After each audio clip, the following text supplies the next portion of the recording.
And we're back.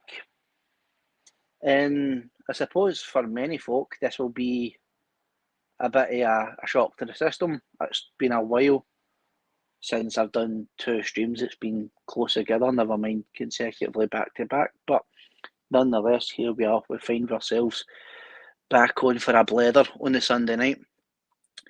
Um, so I suppose the first thing is Steve's left us a wee message to say that he's at a friend's. Steve, whenever you see this, mate, you don't need to, you know, I totally get it. You're a busy guy. We've got families and friends and all the rest of it. So you do a fine job regardless. So hopefully you have a good night. Um, Deej, we're back. How's your day been? Anything that you want to drop? Any spoiler alerts? Anything that's going on with you and your part of the world, mate? Hmm. Well, do you know what? It has been a while, since we've been on this channel. I think it was like what the end of 2023 or something. But I mean, it's kind of depressing to say this aloud. This is the last Sunday that I will ever be in my 20s. I'm going to be an old man next week. 30 years of age. It's downward. It's a downward trajectory from there on. But no, as I was saying before we went live there, it was the fucking fact at the SNP's conference for anybody that's listening now or later on, whether or not you were aware, the SNP were having their little cringy conference this weekend. I think it culminates tomorrow. And as per usual, I mean, it's not really anything you would not expect to hear coming from coming from them, but they really did at certain points up the ante over the course of the weekend, and it's safe to assume that it really did aggravate my microaggressions. But no, on a serious note though, like the one thing that does piss me off, like I have to fucking accept that obviously this time last year, a lot of internet drama occurred, which has culminated in me fucking having a bit of a lack of views and shit on my channel in comparison to like the years gone by. But the one thing that still to this day irritates me just as much as it did way before the aforementioned drama is the fact that I posted two videos today out of a collection of a myriad of videos from that conference. Two videos from the conference where the S&P have passed a motion to basically start putting the ball into motion, so to speak, for making it mandatory anti-racist education, making it mandatory for every fucking teacher up and down Scotland, which by extension would obviously mean that it will then in turn end up in the classrooms. I think the fucking videos have got like 12 views. Like, I get it, like yeah, drama and whatnot, but like this is above and beyond the drama shit. Surely this is the sort of thing in my head anyway that should be going somewhat viral, at least in a Scottish context, because that's vile, it's insidious, and it's insane. But nah. Apart from that, long time no speak. It's a fair point. It's a fair point. It's things that, I mean, I've spoke to you and I've actually spoke to Clive privately early years with a running number of issues, whether it be when you were rightfully pointing out with things like the critical race theory material that's being put into schools, anti-racist education. I mean, let's look at one of the recent examples. I had put out a wee story about that man that had, went in and revealed himself in a primary school in Glasgow. And you're looking to see if maybe somebody will take the initiative with a bigger reach so that it's not just for the story to get out, so that there's parents and family members and guardians and whatnot, local communities running about the area, perhaps even citywide, can be a wee bit more in tune that there's these weirdos that are going up to the schools in Glasgow and nobody touches it with a barge pole. I find it very strange that you have these people that like to call themselves quote unquote independent journalists or quote unquote content creators, but when it comes down to local issues, they won't touch certain stories for reasons I'm genuinely curious to find out why, because your bread and butter should be what's on your doorstep. But if people don't like the simplicity what I've just laid out, get fucked. I don't really care. If you can't have the integrity to make people aware and to tell the truth and to push things that need to be pushed, then as far as I'm concerned, you're also part of the problem. The same kind of a problem that we had going back to 2019, 2020, when we had these bandpots sitting at home in the house telling people, you're not part of the movement, or we don't want people like you in our circles, for people rightfully pointing out that COVID was bullshit. And yes, these things did happen, and it seems to be the same kind of a clique in individual nests that are still doing this type of shit. So again, these people can truly get fucked. Amen to that, mate. Amen to that. Oh, fucking hell. That's a car of worms in and of itself. But, you know, see that story, though, on a side note about the cunt, pardon my French, oh, Jesus, off to a good start, about that guy in the school. That did baffle me that got barely any coverage, yeah? Like, because, I mean, it was a really pretty weird fucking story, yeah? I mean, the only coverage it was really getting was people on TikTok, like nothing really on YouTube at all or anything like that. I did find that peculiar. But when it comes to, on a side note as well, the critical race theory stuff, I mean, we're going back to like fucking what, 2022? I think when I first came across that, and I tried to get attention directed towards it, and for a time it did gain a semblance of traction. I do remember UNN covered it quite a lot. Millennial Woes used to share some of my stuff on Twitter. UK Column covered a couple of things. Even the Scottish Family Party, to his credit, even though his sort of take on it was a bit cringe, but regardless, he covered it from time to time. Bruce Scott. But over the course of like the latter 2023 going into 2024, it did die a death. And we're almost at the end of 2025 now, and it's worse than ever.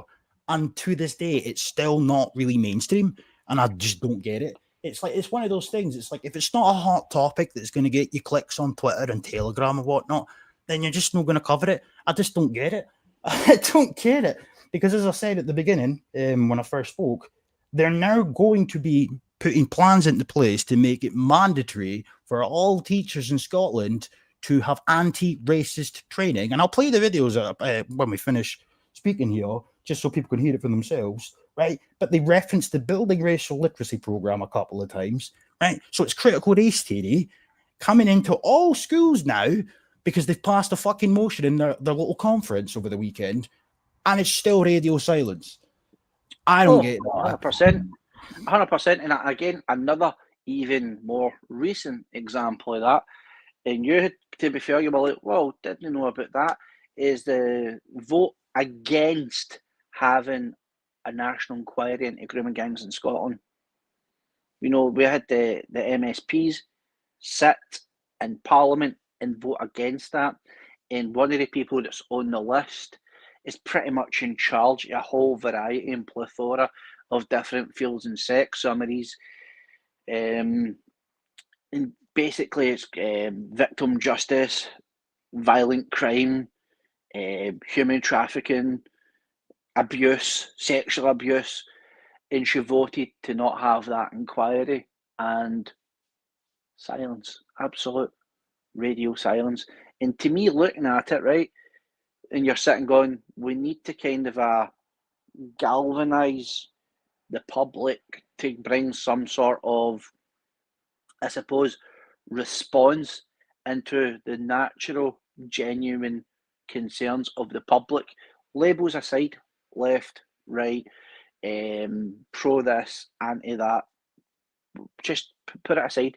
If we're meant to be sitting down and being rational adults and rational people within our communities, and we're meant to have genuine, serious conversations, and there's this vote that's just happened, and it's a section of the public that don't want to have that, and there's a lot of the public that do want to have that, well, I think that's a misrepresentation, and you've got local representatives that have voted against that, and yet, again, the people that really have the reach to get that out there are in turn giving these MSPs a pass altogether, regardless if they think they're complicit in it or not complicit. Your lack of action is giving them that, you know, under the rug, because these people are meant to be like ourselves, coming out onto these streams and just having a general conversation about, this is the latest that's been going on. These are the things that are currently happening, and we just discuss amongst ourselves, really about how we can improve things and where we ought to go. That's no kind of a shock to somebody like myself, it's no shock to somebody like you, but for folk that are preaching that there is, I suppose, scope to be gained within that quote-unquote political system, I think it's more shame on them, because again, it goes away from the bread and butter and what they're preaching and what they're trying to get over to folks. I think it is pure lack of integrity, to say the very least. See, don't play that video just yet. I think on a wee side note, not that I'm poo-pooing what you just said there, because I do very much agree with pretty much everything there, but I think, not that you've obviously done it intentionally, there might be a bit of conflation in relation to two separate things here. Because obviously you mentioned the grooming gang inquiry petition. That's not gone through Parliament yet. It's still under consideration according to the Scottish Government's own website. In terms of it's not been debated in Parliament yet. However, the clip that I've got right now is from a couple of weeks ago from Slippery Swinney, our nationalistic guru, who literally just says that he's not persuaded by the evidence for a grooming gang inquiry in Scotland. So, yeah, so that's just what to correct you there in case somebody out later goes, oh, you're spreading misinformation. But I'll play this. I don't know if you've heard this clip before, No, look, I'll stick it on and we'll go through it and then we'll see what happens at the end. 2 seconds, mate. Right. There we go. Right, sound. Deals aren't the only part of the bill that don't do what it should. My colleague Liam Kerr has submitted an amendment that would instigate a Scottish grooming gangs inquiry. While we believe there should be a full public inquiry, our amendment would at least guarantee an investigation. These predatory criminals raped vulnerable girls, and the government should want to properly examine this scandal, but have so far been resistant. So will John Swinney fix the bill so that it gives grooming gang victims the voice, the inquiry and the justice that they truly deserve? First Minister. Of course, has taken a number of very significant steps in this area of policy, not least of which is the establishment of the continuing Scottish Child Abuse Inquiry that is led by Lady Smith, which has been sitting since 2016. And that is, I think, providing the type of welcome and significant scrutiny that is required on this issue. There is, of course, separate work underway by Police Scotland and the Crown, exploring individual cases, some of which are the cases that Mr Finlay has raised with me just now, to establish whether there is further detailed scrutiny required on the question of grooming gangs. And I have to say, at this stage, from my reading of the information that I've seen, I'm not persuaded of the necessity of that further inquiry, but the work is underway in Police Scotland and the Crown to advise ministers on that point, and we will, of course, consider that and discuss that with Parliament in due course.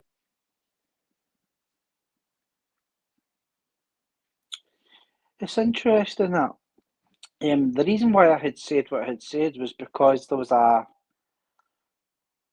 don't know if you know or are aware of a councillor called Mary Claire Monroe, and I'm pretty sure the Scottish Daily Express just a few days ago done an article that there was a vote on the grooming gang issue and they went against it, and I think on Councillor Mary Claire Monroe, she'd actually said that she was, from my understanding, I think she was present in the chamber. So I think this happened at some point at the start of September, if I'm right. But if that's no accurate, then that's totally wild, because if you give us a second, I'm pretty sure the fire up the link if you can find it, the article. But the only thing that I can think of, and don't get it twisted, by the way, I can't stand the Scottish Daily Express. I think they're full of shit. But maybe it's because of that reference from the video I just played there, because I'm pretty sure that was an amendment, and it was obviously shut down, because it was signed to do. It was it was a criminal justice bill. I'm pretty sure that was the same bill that got rid of the not proven verdict. stuff like that. But there was an amendment put into place, which, as I say, was shut down, which was to include like grooming gang stuff. Hence the video I just played there. But there is a petition currently in the works, which, according to the Scottish Parliament's own website, is still under consideration, quote unquote. So I can assure you, to my shame, I sort of suffer at the weekends, Scottish parliamentary bullshit, and I have not seen anything in relation to like a specific debate on that topic. And I'm pretty sure there'd be a hell of a lot more media coverage if there was a debate in regarding to that. I have seen a thing posted on this. I'll take a screenshot of it. For some strange reason, it's not letting me share it. Do you want me to send this to you on Twitter? Yeah, you could do, sound. Right, give us a second. And so this is the post for the councillor themselves. And then, give me a second.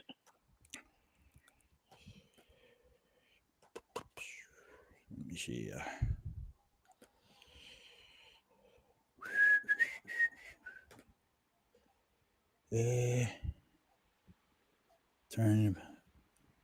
Yeah, I 60. That makes sense. I do think that is, as I say, that's to do with the amendment.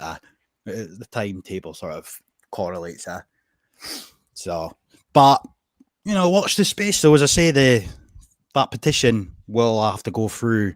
There's a committee for people that ain't aware. There's a committee that happens every week. I think the Parliament's going into recess in the next couple of weeks anyway. So, but there is for a clarity, committee. what is it that's we are posting that then, right? Just for clarity, what is it that's actually been voted against then, or what is it that's been shot down so far in Chamber then?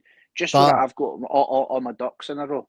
I'm about 95% certain it's that video I just played there. That was an amendment to do with grooming gangs and it got shut down. But it was the criminal justice bill. But as I say, like, so they've got rid of like the not proven verdict. And there's a few other things as well. I'm not going to sit here and pretend I know absolutely everything about the bill. Like, I just skimmed through that fucking debate, but I did come across that section. But as far as like there being anything specific about grooming gangs in Holyrood, that hasn't occurred yet. But on the website, Scottish Parliament's website, it does say that there was a petition that's been put forth and it's under consideration. So probably after they come out of recess, you'll probably hear that being debated, quote unquote, in the petition committee. And then if it passes the committee stage, then it will go to Parliament. But do we know who's actually brought it to Parliament? Do we know? I'll get the tab back up. I did have it fucking open earlier on. 2 seconds. I'll share the screen. Then now, I think just with this conversation that we're having now, I think it's probably a worthwhile thing just to get things set in stone so that people can know who's brought this to the table and kind of so they can get behind it, so to speak. I mean, the name of that person, I'm not entirely sure that's a real name. But regardless, this is it here. Hold an inquiry into grooming gangs in Scotland. Date published the 7th of October. Petitioner Mandy McGurk. I did have a wee look there on Google. Doesn't really... It sounds like a fucking fake name. Regardless, if you click on the actual petition itself, it says here that an inquiry is needed to make clear there are organised gangs of people in this country targeting children and young vulnerable adults for the purpose of criminal and sexual exploitation. These gangs are organised and exist for the sole purpose. The longer it's put off, the more children across the country are falling victims to these gangs. The problem needs to be acknowledged and addressed in order for our drugs problem to be tackled with sincerity. I don't really know what the fucking drugs aspect of it has to do with anything. But it was considered, or is being considered, 7th October is when the petition was put forth. It's only got 6 signatures. But the name, a bit weird. Mandy McGurk. The culmination of referring to drugs, not entirely sure. But it will have to be debated to a certain extent in their petitions committee, even if they think it's a load of shite or they think it's a troll. And, with a name like Mandy McGurk, I can't really fault them for thinking it could be trollish in nature. But bear in mind, just to conclude that there, this all obviously comes out at the same time as your man, Rupert Lowe. He had some input in some report that was done in the last couple of months that indicated that there was a lot more grooming gangs that were going underreported, etc. And several of the gangs that they uncovered are allegedly in Scotland. So for Baldy Slippery Swinney to stand in our parliament and bang on about fucking he's not persuaded by the evidence, etc., I find that somewhat questionable. You know, just on the face of it, in principle, you would just assume that you would expect somebody like him to think it's fine to have some sort of inquiry. But again, questions need to be asked as to why he feels we don't need to be discussing these issues. It's a bit worrying, and I mean, like, for obvious reasons, but I just hope that going forward with this, again, to reiterate, I don't believe in political positive outcomes, to say the very least, but I think that there is genuine scope, though, for parents and caregivers and, you know, guardians to keep their finger on the pulse of this in particular, to see at least what the response would be from the government, because as much as I don't believe that they will ultimately serve any justice, if they don't give it the correct response, I think you can kind of use that to build a momentum for, I suppose, a real stance of disengagement with the structure in this country. At a time where they're obviously coming out, and you've sat and probably seen this yourself, they're coming out and they're saying that they can make a genuine case for independence. Well, things like this, if they can't look after victims of abuse, then what they're going to do in an independent fucking country. So we'll make it out, see how it goes as time goes along. But what's the first point of contention?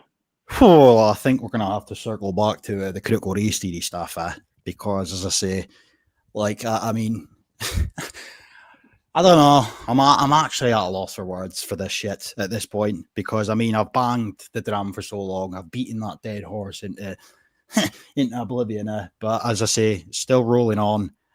So I'll share, because I put it into 2 parts on my channel, but I'll share.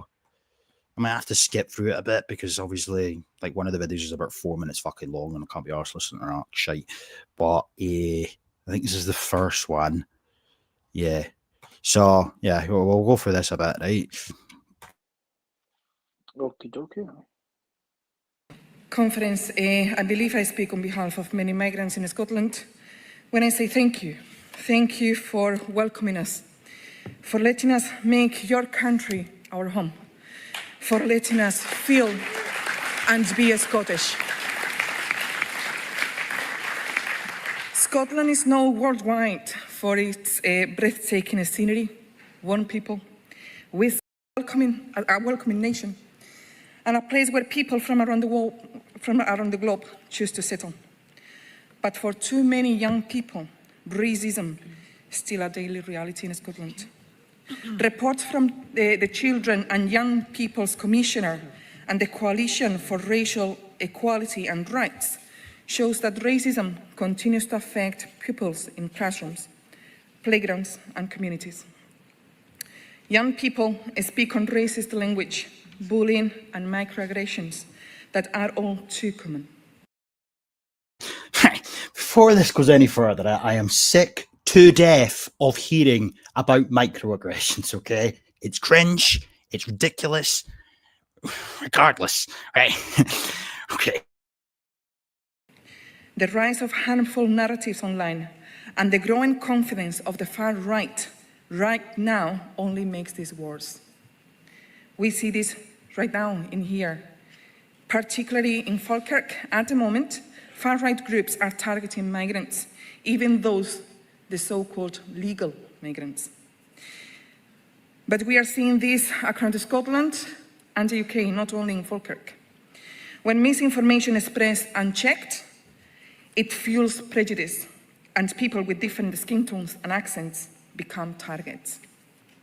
Conference, the need is urgent.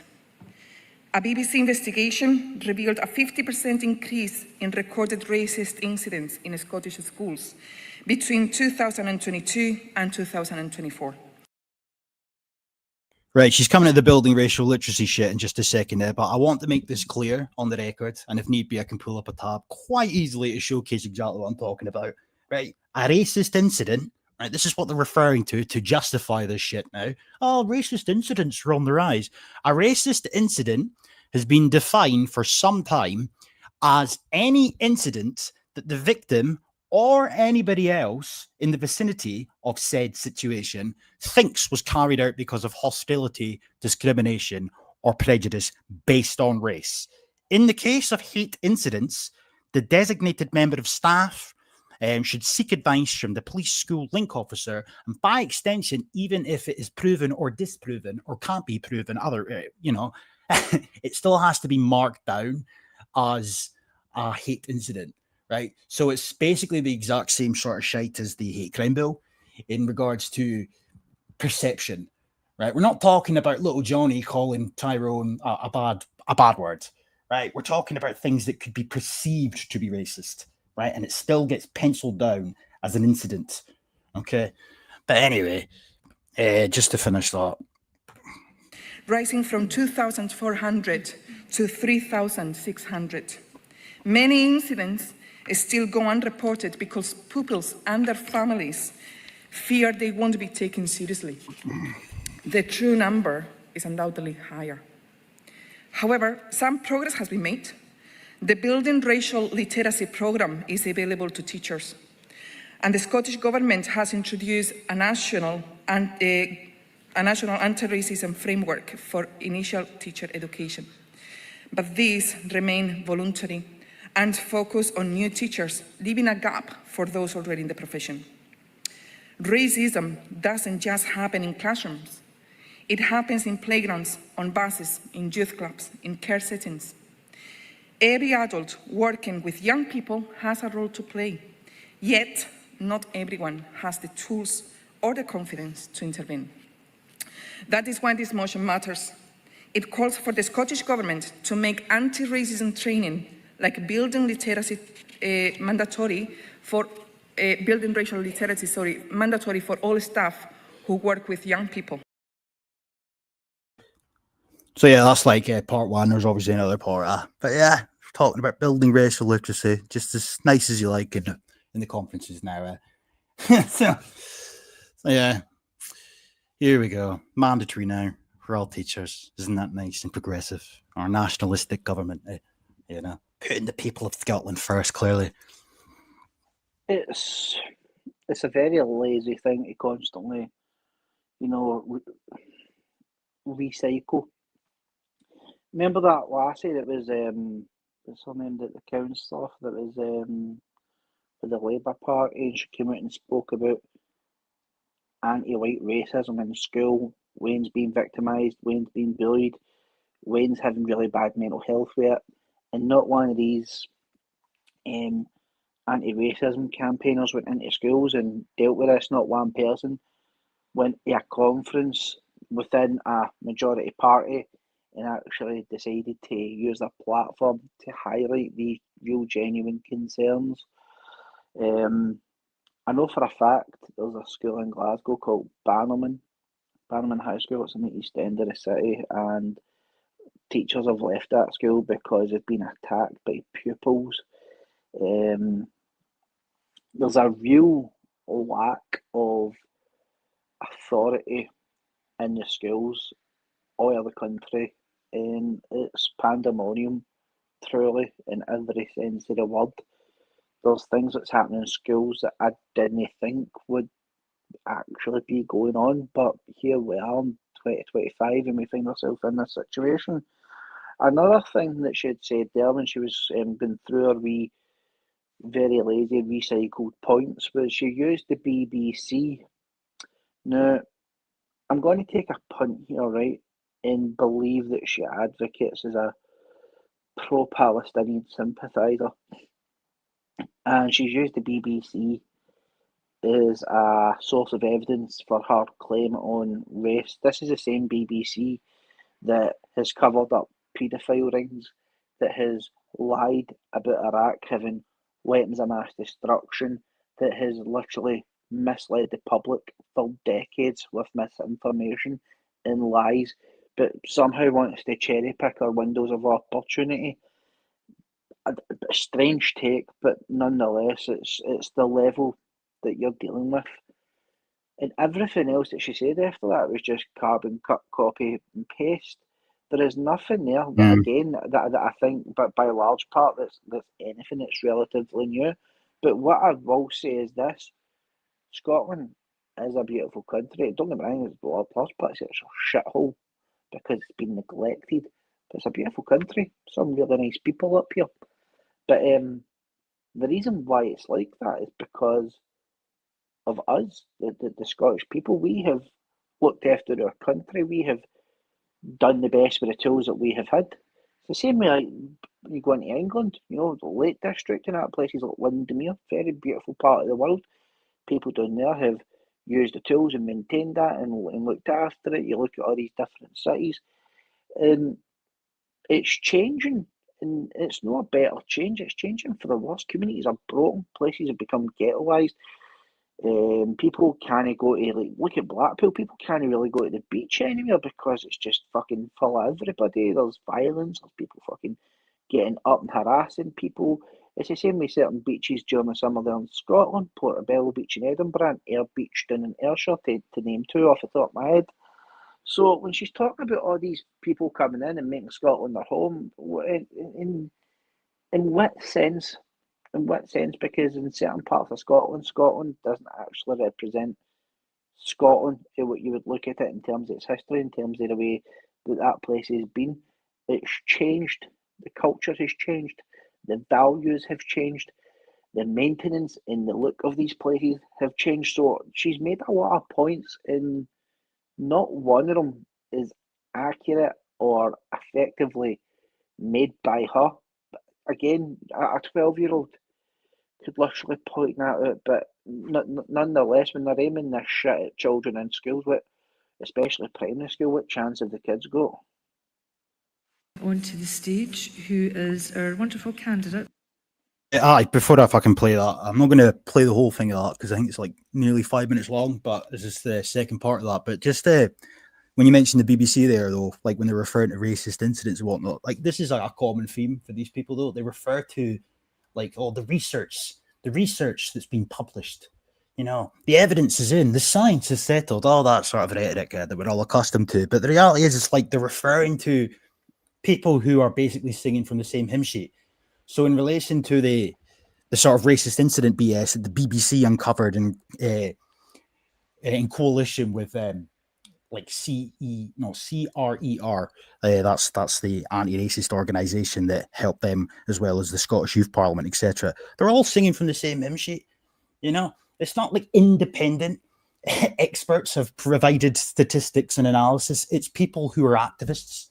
It's critical race theorists, to put it bluntly, have provided evidence, and then these people stand in Parliament, or in this case, conference, and relay what the experts have said. They are quote unquote experts, you know. So it's anyway, it's just a circle jerk, but yeah. For Edinburgh South. Sir Jeff Palmer arrived here as part of the Windrush generation, just at 14 years old, with patience, with dignity and education. Sir Jeff taught us that understanding our history of slavery, of colonialism, of inequality, it's not about guilt, it's about growth. It's about building a fairer future. Conference, young people are still growing up hearing racism in classrooms and corridors. Young people are being told to go back home. They're being mocked for their accents or skin color, while their parents are accused of taking jobs. These words echo what they see online, what they hear in the media, and it causes real harm. They isolate, they silence, they make children doubt their worth. To be honest, it makes me doubt my worth, and they have no place in Scotland.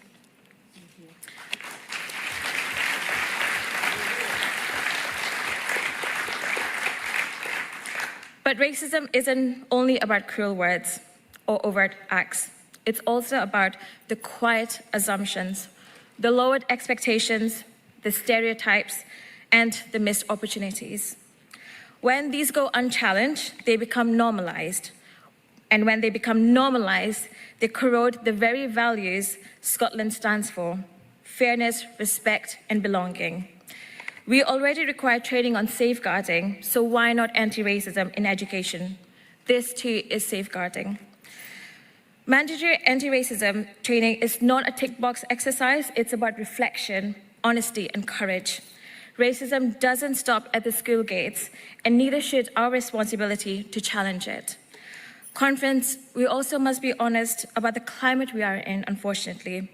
Across the UK and beyond, we see the politics of division, where parties like Reform sow fear, and that is also paraded by both the red and the blue Tories who echo their rhetoric instead of standing up for compassion and truth.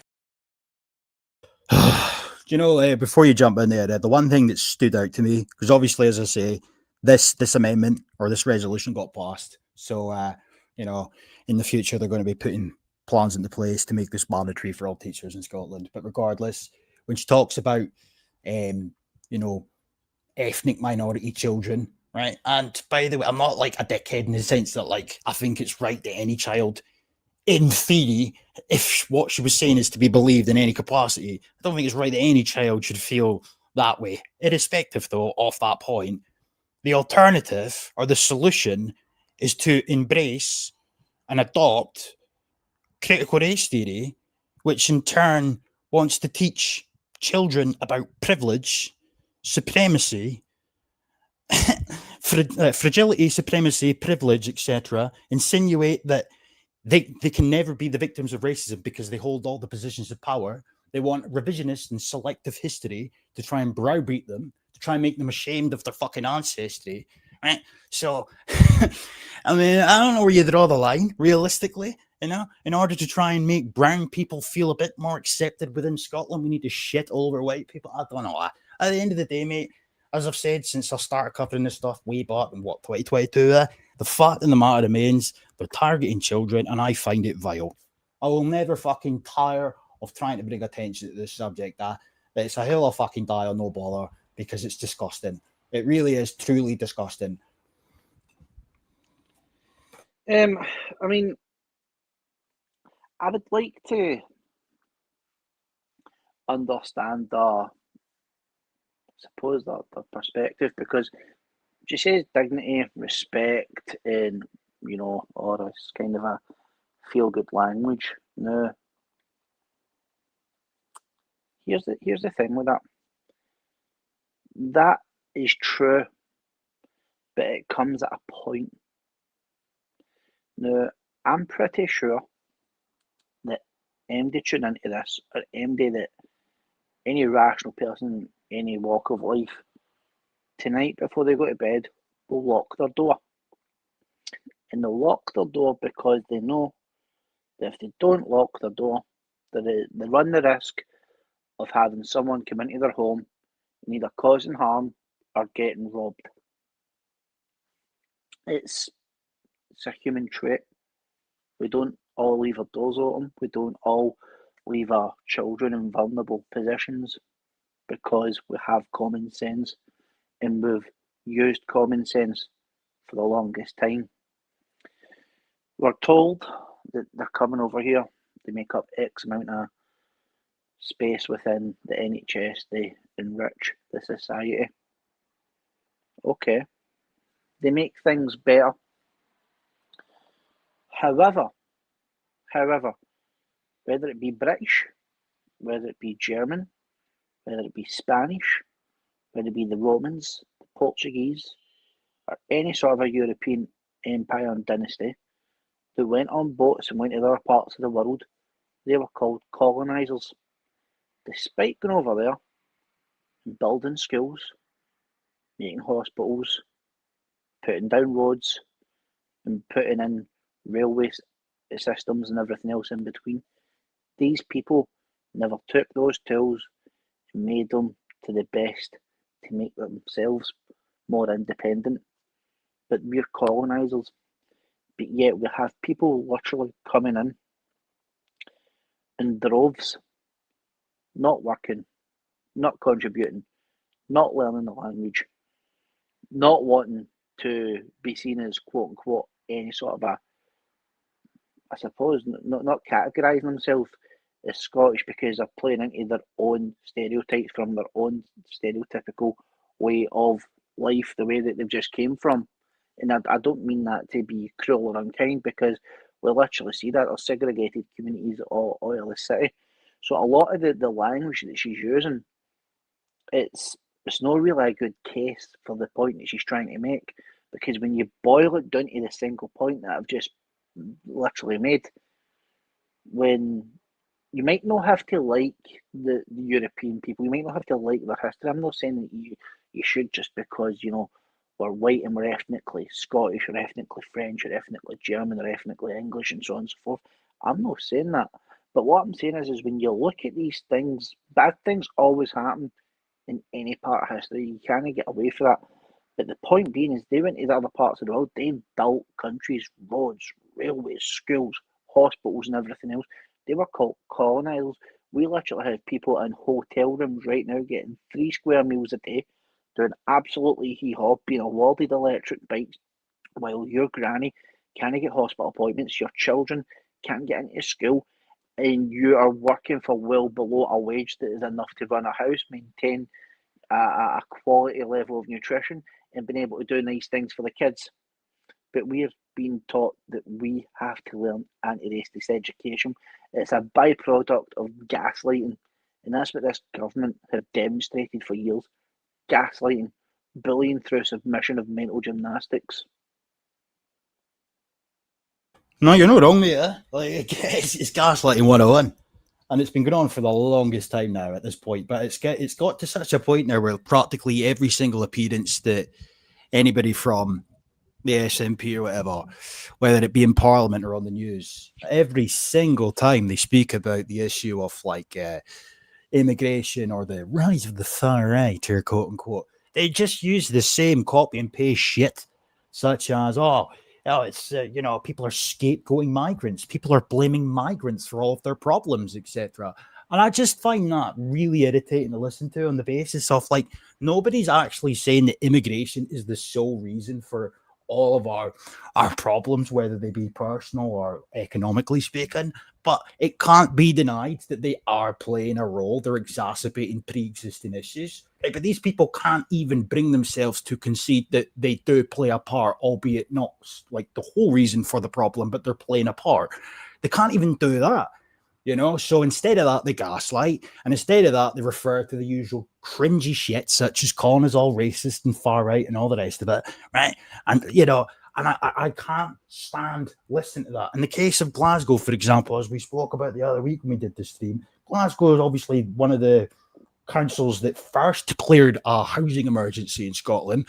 Glasgow, at present, is the largest constituency in the entirety of the UK as far as asylum seekers are concerned, or refugees after they've had their claim accepted. They're all fucking moving to Glasgow, right? So they're all exacerbating an already stretched waiting list for houses. And instead of like conceding that possibly, just ever so slightly, maybe they're playing a role to some degree in exacerbating housing waiting lists, no, we can't have that. No, instead of that, it's just, as we were saying, gaslight and refer to everybody as racist and far right and whatnot.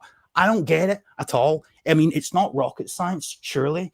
You don't need to be particularly intelligent to really see the wood for the trees in that regard. If you've got problems with housing as it currently stands, why the hell would you add to the problem? Well, this is like, madness by definition, but you can even go one step further than that, and people might disagree with this, but I don't really care for labels, like full far left and far right. Like, I'm trying to genuinely wrap my head around when listen to a lot of people, whether it's on social media, whether it's maybe you're on Twitter and you've jumped into a space and you're hearing these conversations back and forth, and a lot of people buy into these labels. I genuinely don't, because I don't think there's anything wrong at all with wanting communities to be safe, children to be left alone where they can go out to the park and play without predators being there, kids to go to school and learn their ABCs, the 1, 2, 3s and everything else, and then when they go to high school learn their onomatopoeias and learn a bit of that.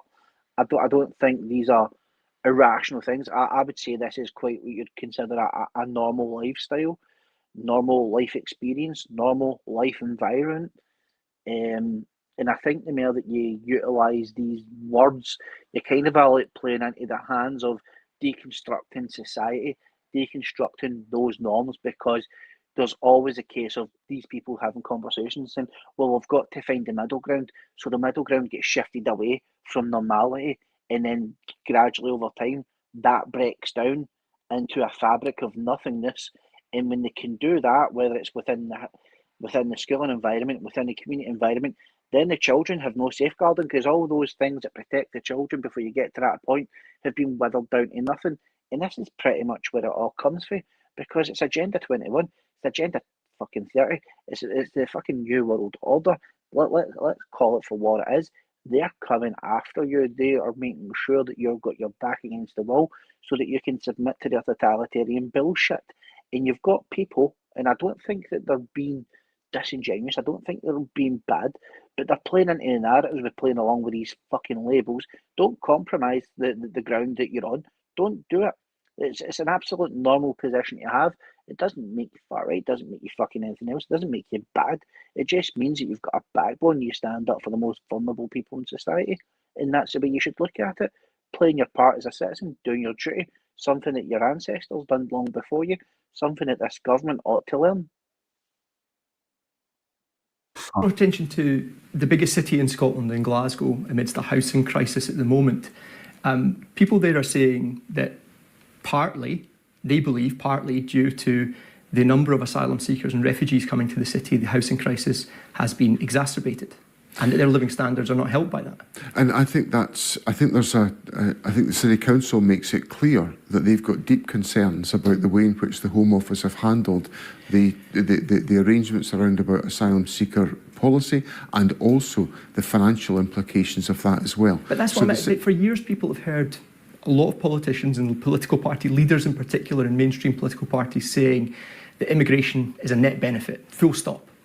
And I think that there's perhaps maybe more of a nuanced discussion happening outside of politics on the streets, where people are saying that the type of immigration that you're exposed to, First Minister, forgive me my assumptions here, but you're quite well insulated, and probably your exposure is not the same as people who are living in Springburn or Maryhill in Glasgow, and that their experiences of immigration, asylum seekers and refugees are very, very different, and that they don't believe you understand that.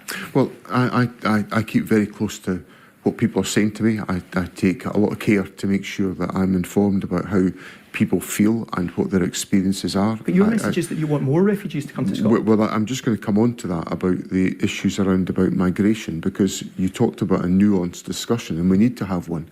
Because if I go, we've got very low unemployment in Scotland today. If I go to any sector in the country, whether it's construction or food and drink or hospitality or the care sector, I'm with calls for us to have more people to contribute to our economy. And we have a working age population that is just not big enough for Scotland today. So we need to have a discussion about migration, because we need to attract more people to come to live in Scotland. And that's what we're putting to... This is where the nuance comes in, First Minister. There's the people who'd be coming to work in those sectors, and there are the people that have led the SNP leader of Glasgow City Council to say that a £66 million black hole in the budget was not only exacerbated, but significantly created by the number of asylum seekers in the city and the number of refugees going to Glasgow. She's close, she says, to saying that she can no longer say refugees are welcome in the city. If people hear that you consistently say that we want more refugees and asylum seekers in Scotland, that some people are concerned about that and the impact that will have on their living standards. Well, what I'm saying is that Glasgow City Council have made, in my view, legitimate calls to the United Kingdom government to provide more financial support to the City Council to enable the handling of these issues, and also for there to be greater steps taken to make sure that the asylum policy is managed more effectively within the United Kingdom. Points there that are really disingenuous for John Swinney. Aye, Really, Slippery Swinney, yeah, living up to the moniker. pretty much. So let's start with he turned around and says there that the interviewer asked him some very good questions and was trying to hold him to it, but Swinney doing what Swinney does and answers like a politician. But we'll address the public services one first, right? For anybody that doesn't believe me, you can literally go away and check. NHS Glasgow, Greater Glasgow Clyde, is the biggest health board in the entirety of the UK. Biggest. It caters for over 1 million people. That's just one health board. Yes, there are bigger cities. Absolutely. London, Birmingham, hands down, much bigger. But in terms of health board, other health boards are broken up proportionately, and I think potentially ran better, believe it or not, than what Glasgow is, because Glasgow and the whole valley is just under the one umbrella. Since COVID, we have seen a variety of clinics, a variety of outpatient outlets not return, period. They've been done away with, and it's got so bad that the existing ones that are available that are run by, basically the best way to describe it, skeleton staff, have had to now do Saturday appointments. That's no word of lie, that's absolute fact. We have seen in Glasgow the bin services and the park services being reduced tenfold from what they were even I'm guessing 7-8 years ago, never mind a decade ago. Drastically dwindled down. There has not been an expansion of schools, and by that there's been no expansion of nurseries. And with that as well, we have seen houses being thrown up in no time on any bit of spare ground, which means that when people are moving in, it means the school spaces and the nursery spaces are all getting took up a lot quicker than what they would have done naturally in years gone by. It puts more strain on the doctor services. It puts more strain on the bin services. A lot of bus routes, particularly where I live in the East End, are still active, but we have seen ones that have been basically taken away, which means that there's an even more demand to get more buses on the road. But because of these net zero and LEZ requirements, etc., taxis are being taken out of the game. Buses can't meet up with the demands. And that is just scratching the iceberg, just a little tip of it, with the problems we've seen in Glasgow fundamentally right across the board. Glasgow, bank rates is actually a really good place to live. You take the problems out, it's a really good place to live. It's convenient.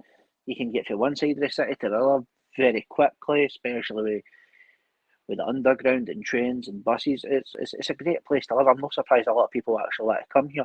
But the very sad thing with this city has been basically mass exploited in every single capacity that it can be. It's been used as a political football.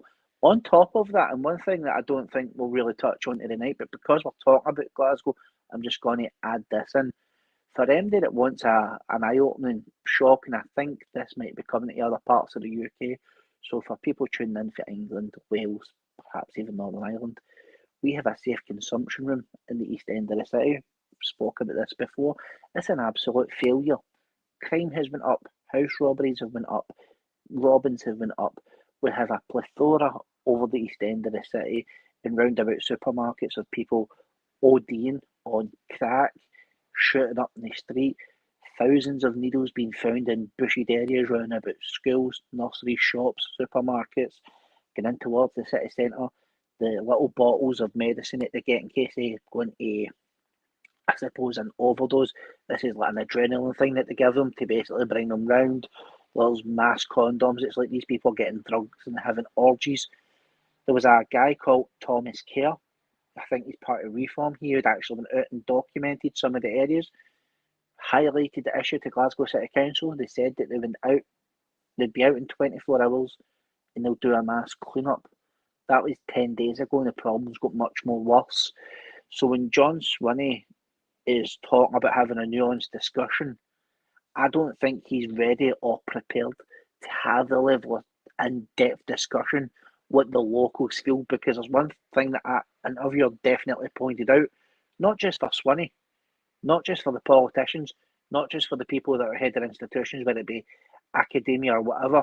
These people are insulated because they live in the nice swanky parts of the country where they don't have these issues, and it's common personnel like myself, like yourself, and everybody else that lives in a normal residential area that sees and puts the fit of these problems on your doorstep with no consideration of your opinion or your relative life experience with it. So I'll admit, and as I said, or as we've said a few times already, and then the gaslighting starts more often than not because you're just dismissed as being racist or misled or far right, whatever it may be. You know, you worship an Austrian painter, etc., etc.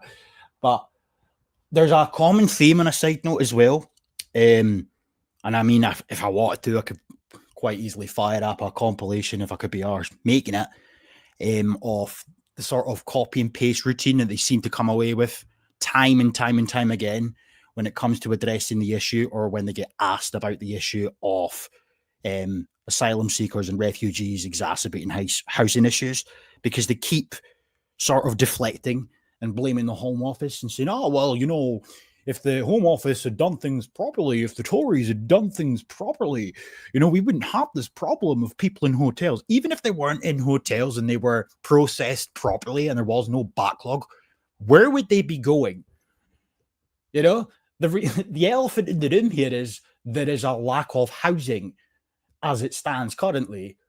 Henceforth, importing people, whether or not they come to Scotland to have their claims processed, or if they come up to Scotland after they've had their claim processed, they are adding and or exacerbating an already existing issue. But people like John Swinney will never, ever concede that. They can't. So they will just deflect.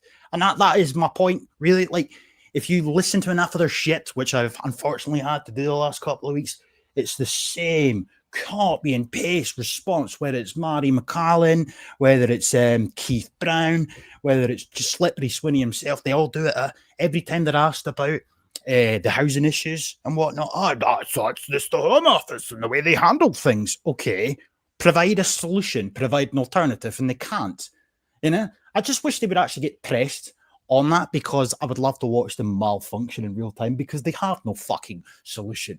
They know themselves. They can't be that retarded. They must know themselves that these people are exacerbating issues, but they just can't bring themselves to concede, even remotely, that they play a part. You know, that's the reality. It's a fucking reality. But furthermore, though, to your point as well, though, like when you say like these people live in sort of insulated societies, it's like the sort of ivory tower cliche. In many respects, you know, how often have we heard over the years these people, whether it be SNP activists themselves or whether it be members of the SNP in general, referring to England or people in England as little Englanders and racist, etc., completely negating to address the fact that people in England for a lot longer than we have been experiencing mass immigration to such a point where they've got multiple cities where whites are a minority or borderline minorities, right? We're only starting to see that up here. And as a consequence of the sort of tide starting to shift up here, attitudes are beginning to change. And what did the SNP do? That's the far right are exploiting people. The far right are manipulating people. No, it's because our chickens are coming home to roost, to be honest. I mean, obviously you're a Ouija. Been down to Glasgow many a time over the fucking years. Glasgow terrifies me in the sense that where I'm from, I don't see that on a day-to-day basis. And it's pretty self-explanatory what mass immigration, legal or otherwise, is doing to local communities down in Glasgow. You know what I mean? It's practically on par with the likes of fucking Birmingham and whatnot in terms of spot the white man at times. And in fact, Mohammed is actually the most popular name in Glasgow as of last year. But see that link I just posted there? This was a BBC article from a couple of days ago. Might have been last week. I can't fucking remember. But I mean, this is the sort of shit that you get now. But it's just a far right conspiracy, you know. Scotland's deaths outnumber births. So why is the population still rising? You know, record low birth rates, record high population. But you know, so you know, a record number of people are living in Scotland, topping 5.5 million for the first time. Right? Okay, but every single year, this has been going on since 2000. Literally for the last 20 years, this has been going on. Every single year, it breaks a record from the year gone by. But deaths have outnumbered births for the last decade. So why is the population still rising? The simple answer is more people are moving to Scotland. And if we come to, you know, the stuff about the census, in 2022, 12.9% of people in Scotland had a minority ethnic background. This is an increase of 8.2% in 2011. Scroll down ever so slightly. Scotland's census asked people to choose the option that best described their ethnic group or background. Majority of people in Scotland chose Scottish, 77.7%. Right? And if we come to this one, this is from 2011, the largest white ethnic group was white Scottish, 83.9%. Albeit, yeah, it's a pretty minuscule decline, but it's a decline nonetheless. It's gone from 83.9% to now 77.7%. Right? And of course, like, I need to add a slight caveat here. Censuses are not the be-all and end-all in terms of what is legitimate and what is not, because obviously people can fill it in incorrectly. And as far as the last census is concerned, a good chunk of people who could have filled it in didn't fill it in to begin with, right? So there is that to take into consideration. But regardless, 2001, the white percentage, overall white percentage, which includes every other ethnic group, was 98% white. In 2011, it was 96% white. In 2022, it's gone down to about 92%, with the main issue, as far as I'm concerned, being the ethnic Scottish people in that in this conversation. They're declining exponentially. We're now in the 70s, you know? So that's occurring. If you're saying anything, you're far right, etc., etc. I'm fed up with that shit. I am so fucking past caring what people think. You know, I'm sick of hearing the tropes have been called racist and whatnot, right? I don't think it is a racist position to be concerned about rapidly changing demographics in your country. This isn't a culture issue. Culture obviously plays a factor as far as religion and whatnot's concerned, but I'm talking just in general about wanting to fucking walk down the street and see your own people. I don't think that's a racist position, but unfortunately, we live in a really weird, inverted society here in Scotland where our government are praised as nationalists, yet they lambast nationalistic talking points. Again, this is all sorry, this is all a chaotic plan to suppose overwhelm, rinse, and then pretty much let itself implode. Then they come in with their I suppose their proposition to fix the chaos that they fixed. It's all by design, and the sad thing with this is, like, a lot of people, I said earlier on to start the stream, a lot of people were making noise about COVID. You know, when things were getting pointed out that this just wasn't making sense, a lot of people weren't buying into the narrative. They were being told, well, you're not part of our circle if you go along with this route. We don't want you watching our streams, we don't want your comments, but they were still happy to take your money nonetheless. Bit of a strange position, but nonetheless. Back then, people were pointing out the obvious inroad of, if we don't address this point, this is what the road is going to potentially look like. And although we're sitting here talking about demographics, and we're sitting here and we're talking about the issues in Glasgow and the issues that can relate to other big cities, digital identity was pointed out a way back then. Digital identity has been pointed out for a while, but it was more underlined that this is going to be coming soon. We were told we were fucking off our heads. Joe Normies were telling us we were off our heads.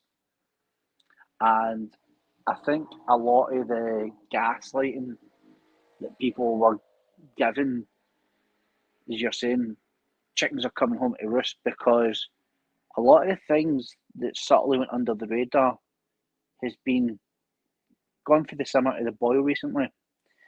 And with this organised chaos, they're going to make a case for emergency measures. And what will those emergency measures look like? It'll be emergency housing. If you're in a house that you are in that was passed to you from your mother, from your grandparents, and so on and so forth, and you don't fully void those rooms, you will be exiting that house.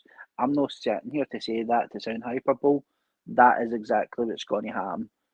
They're going to come out and they're going to be evicting people, and they're going to be putting you in smaller houses. People that by no means should be happening to them, but they're going to justify the digital ID because they're going to basically enforce that with children's safety. That is the whole plethora of the gravity that's going to come out with that. They're going to use that. It's going to be done in a fashion where people will see it as a good thing. Right now, that sounds bizarre, but trust me, they're going to pull at your emotional heartstrings to do that.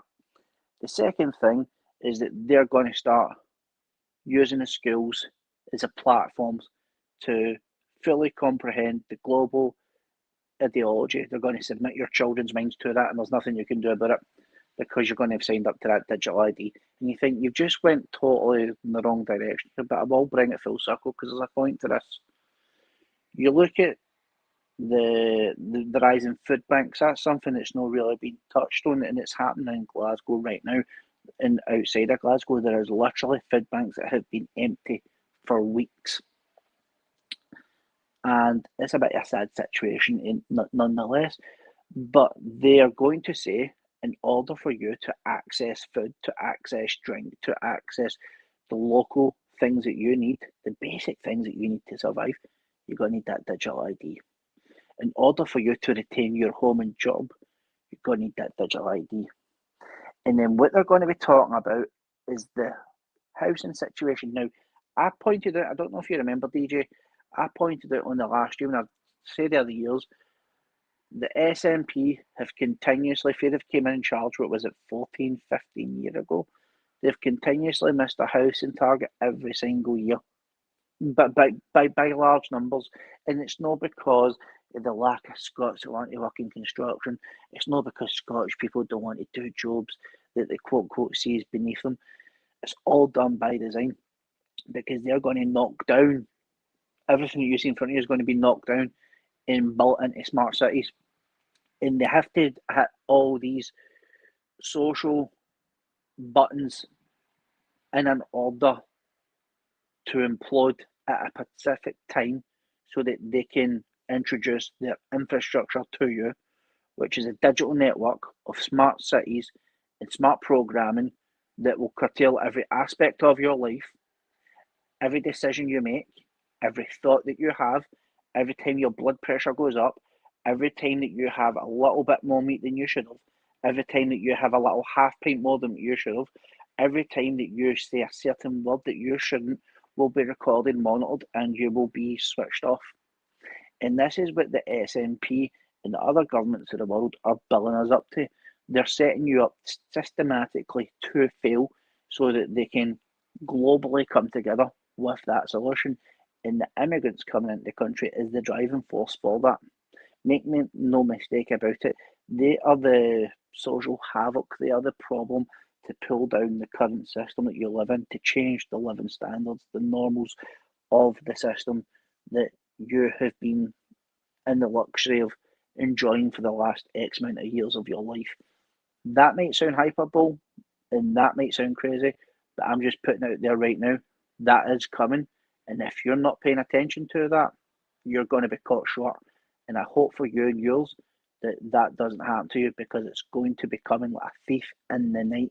And many people aren't paying attention. Many people aren't ready for it. Do you know what's really fucking annoying while you were speaking there, when you were speaking about digital ID? Like, I tried to pull up links from the description of a video I posted in January the 8th, 2025. Like, and obviously, I'll just share my screen now so people can see what I'm talking about. share screen. Aye. But like the links, I can't find the actual PDF itself. But regardless, is the screen shared? I sound like this shit here, right? So like digital ID, and I was going through the PDF, right?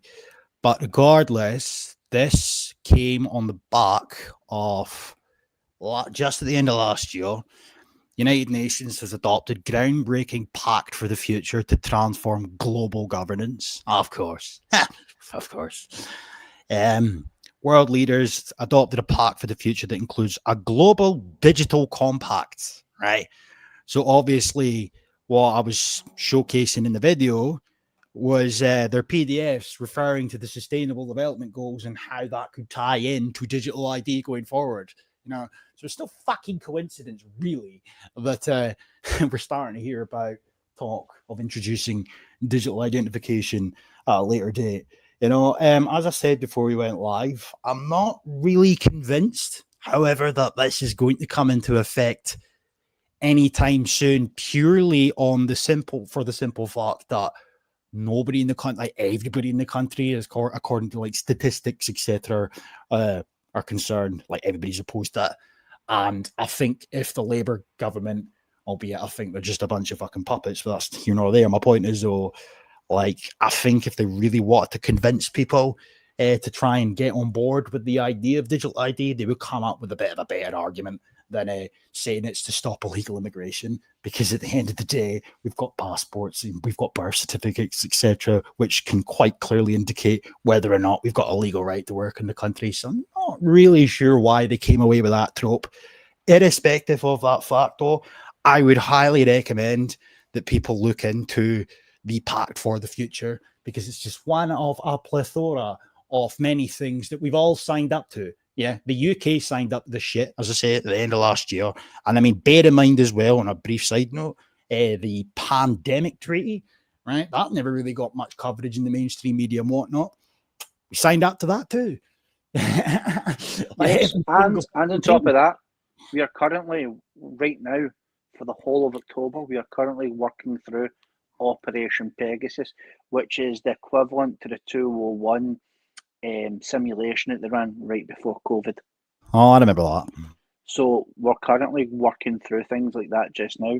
But just with you pointing that out with the digital ID thing, I don't know if you remember that there was a movie that had come out a few years ago starring Jim Caviezel, and it was called, I think it was the Sound of Silence.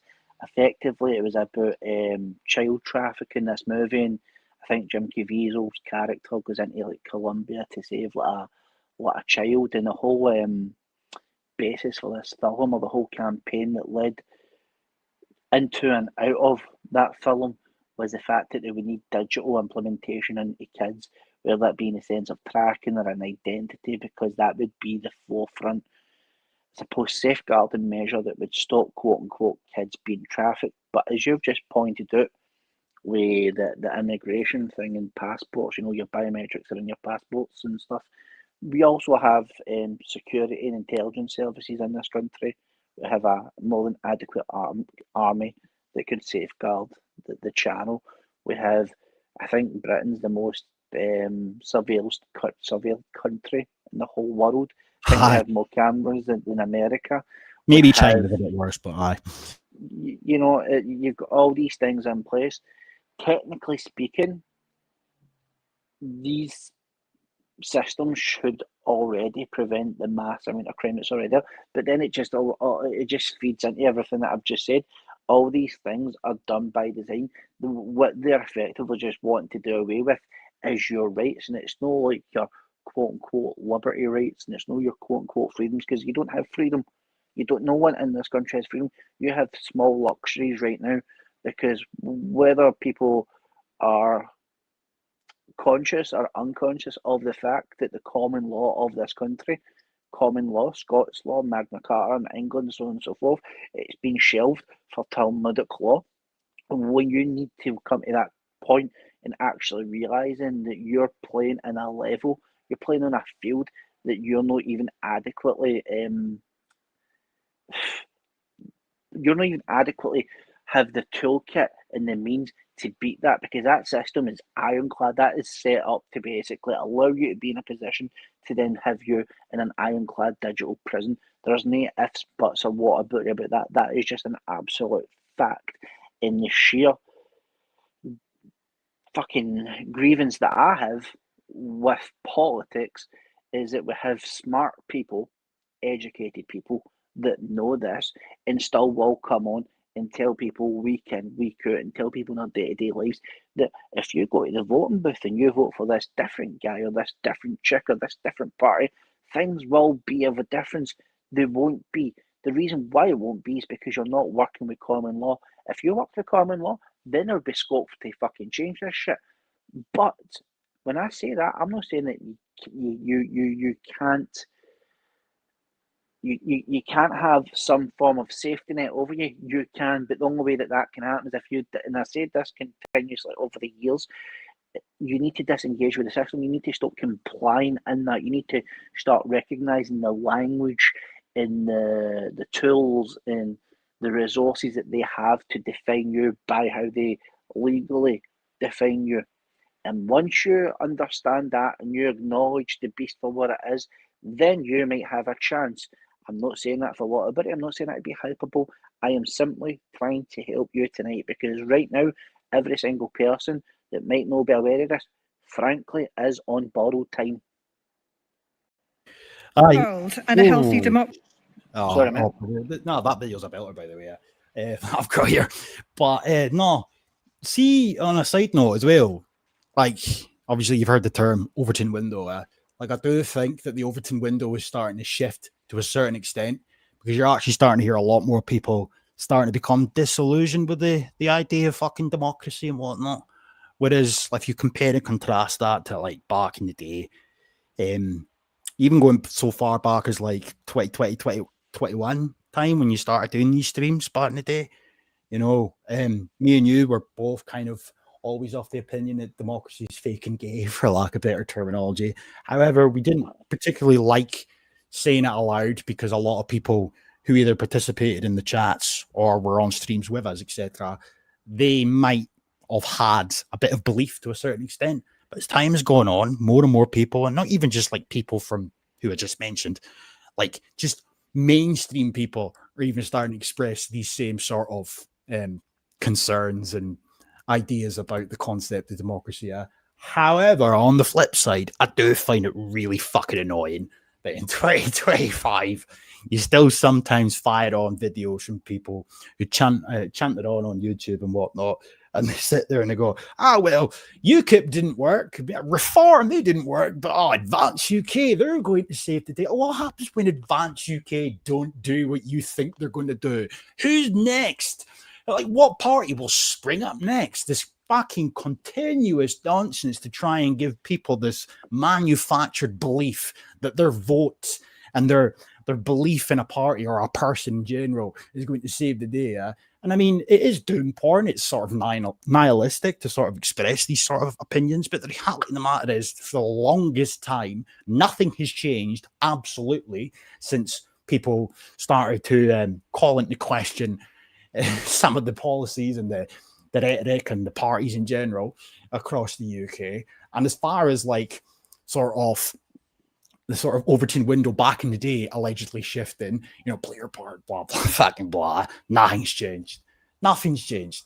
But there is a sort of a shift and an attitude change, which is sort of pleasant to see, because it can't be a bad thing. I just hope, pray to fucking God, that it doesn't end up becoming completely psyoped like every other movement, past and present, you know. And I'm always reminded of the way that Nigel Farage completely decimated UKIP after going on record about bragging about destroying the BNP.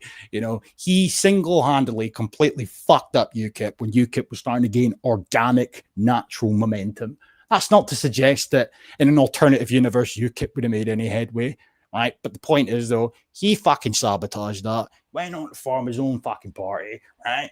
And everybody seems to be singing his praises at the moment, thinking he's Jesus Christ reincarnated.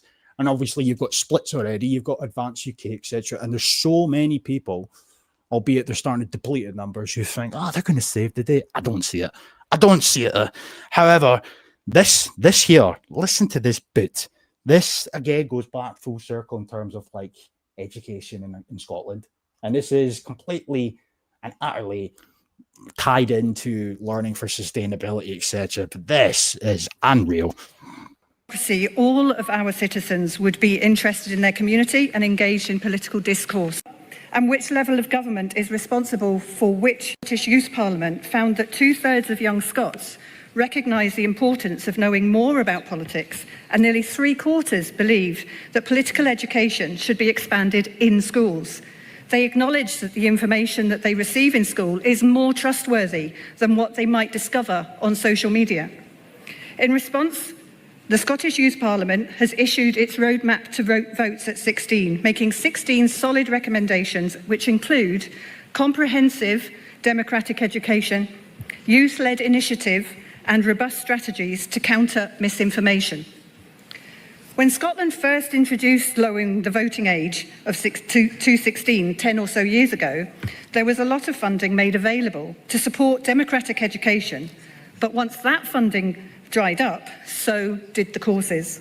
And as one person said, if adults who work with young people aren't supported to create spaces for meaningful education and participate in democratic processes while we're young, we are less likely to take part as we grow up.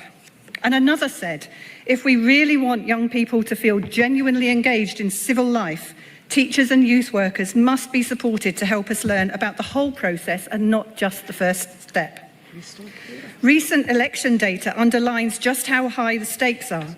Labour's 2024 UK general election victory was secured with only 33.7% of the vote on a turnout of 59.7%. In other words, 40.3% of eligible voters abstained. In May's Hamilton, Larkhall and Stonehouse by-election, turnout fell to 44.2%. Labour prevailed with 31.6% of votes cast, which is barely 13.9% of the total electorate, while 58.5% stayed home. These figures expose a democratic deficit that demands action. So, conference, let's act today to make sure that the future generations are equipped with that knowledge and have an understanding of our political systems so that we can close that gap by ensuring that every secondary school pupil leaves with a solid grounding in how our political institutions operate. Right. Not just those. Okay. The bit goes on for a bit longer there, so I'm not going to play the rest of that, right? But regardless, to sort of summarise it, she's advocating for political education in Scotland to tackle voter apathy. But she mentioned something from the Scottish Youth Parliament, right? Some sort of manifesto at the Scottish Youth Parliament. Now, the Scottish Youth Parliament, for anybody that's not aware, obviously they, alongside the Children's Parliament, I can't even believe that's a fucking thing, but regardless, it is the Children's Parliament. Once a year, these politicised children attend a cabinet meeting with the First Minister and all of the head honchos of the government in question to talk about the big issues of the day. And over the years, we've seen them demanding more action to be taken in relation to climate change, anti-racist education, feminism, etc. But I came across their manifesto. I'm not going to fucking play or go through the manifesto. I just want to show you this. Just listen to this shit. Talk about politicised children. I mean, my microphone's falling apart, by the way, in case you can hear weird noises. But listen to this. If I can just share this quickly. There we go. Right. Is to be central in protecting the environment because it is young people who will face the consequences. Put that one on for Safe and supportive right, action. Young people see a clear link between access to natural green spaces with their mental health and physical health. They want to make sure the opportunities to access green spaces are truly available for all young people. Public transport is a crucial public service for young people, but its benefits are not being seen equally across Scotland. Young people want public transport to be accessible, reliable, affordable, and safe. Young people are asking. The climate emergency is an issue of climate justice, and so it is essential that the Scottish Government takes bold and urgent action to meet ambitious targets to reduce greenhouse gas emissions and tackle the climate crisis. Climate emergency, climate crisis. The government must do more. We must be listened to and taken seriously because the United Nations Children's Rights Charter has given us that ability to demand action, etc. But the point is, that the reason that these kids, whether or not they're in primary school or whether or not they are teenagers, they're only saying these things because they've been taught about these things in school. So in one sense, I find it kind of funny that people are standing in our SNP conference talking about the need for introducing political education when our political education is already, our education system is already very much political. But however, I think a lot of these children are unfortunately products of their environment. Climate anxiety, for example, is something that gets talked about quite a lot nowadays. There's even publications and a lot of resources for teachers to take into consideration to try and tackle climate anxiety in our schools. Why do children experience climate anxiety? Why are children demanding action to be taken on climate change? I think the elephant is in the room there. But, I always find that somewhat awful when you hear kids talking about climate change, the climate crisis, and what needs to be done going forward. Bye. Well, that lassie did say quite a lot. In one thing, when she was using the word meaningful, she emphasised it like that in terms of what we think is beneficial education, which, let's be absolutely frank and candid, so to speak. Now, if kids are at high school and you want them to believe in school with the best set of skills and insight to go out and be a success in the world, teach them about usury. Teach them about fucking usury.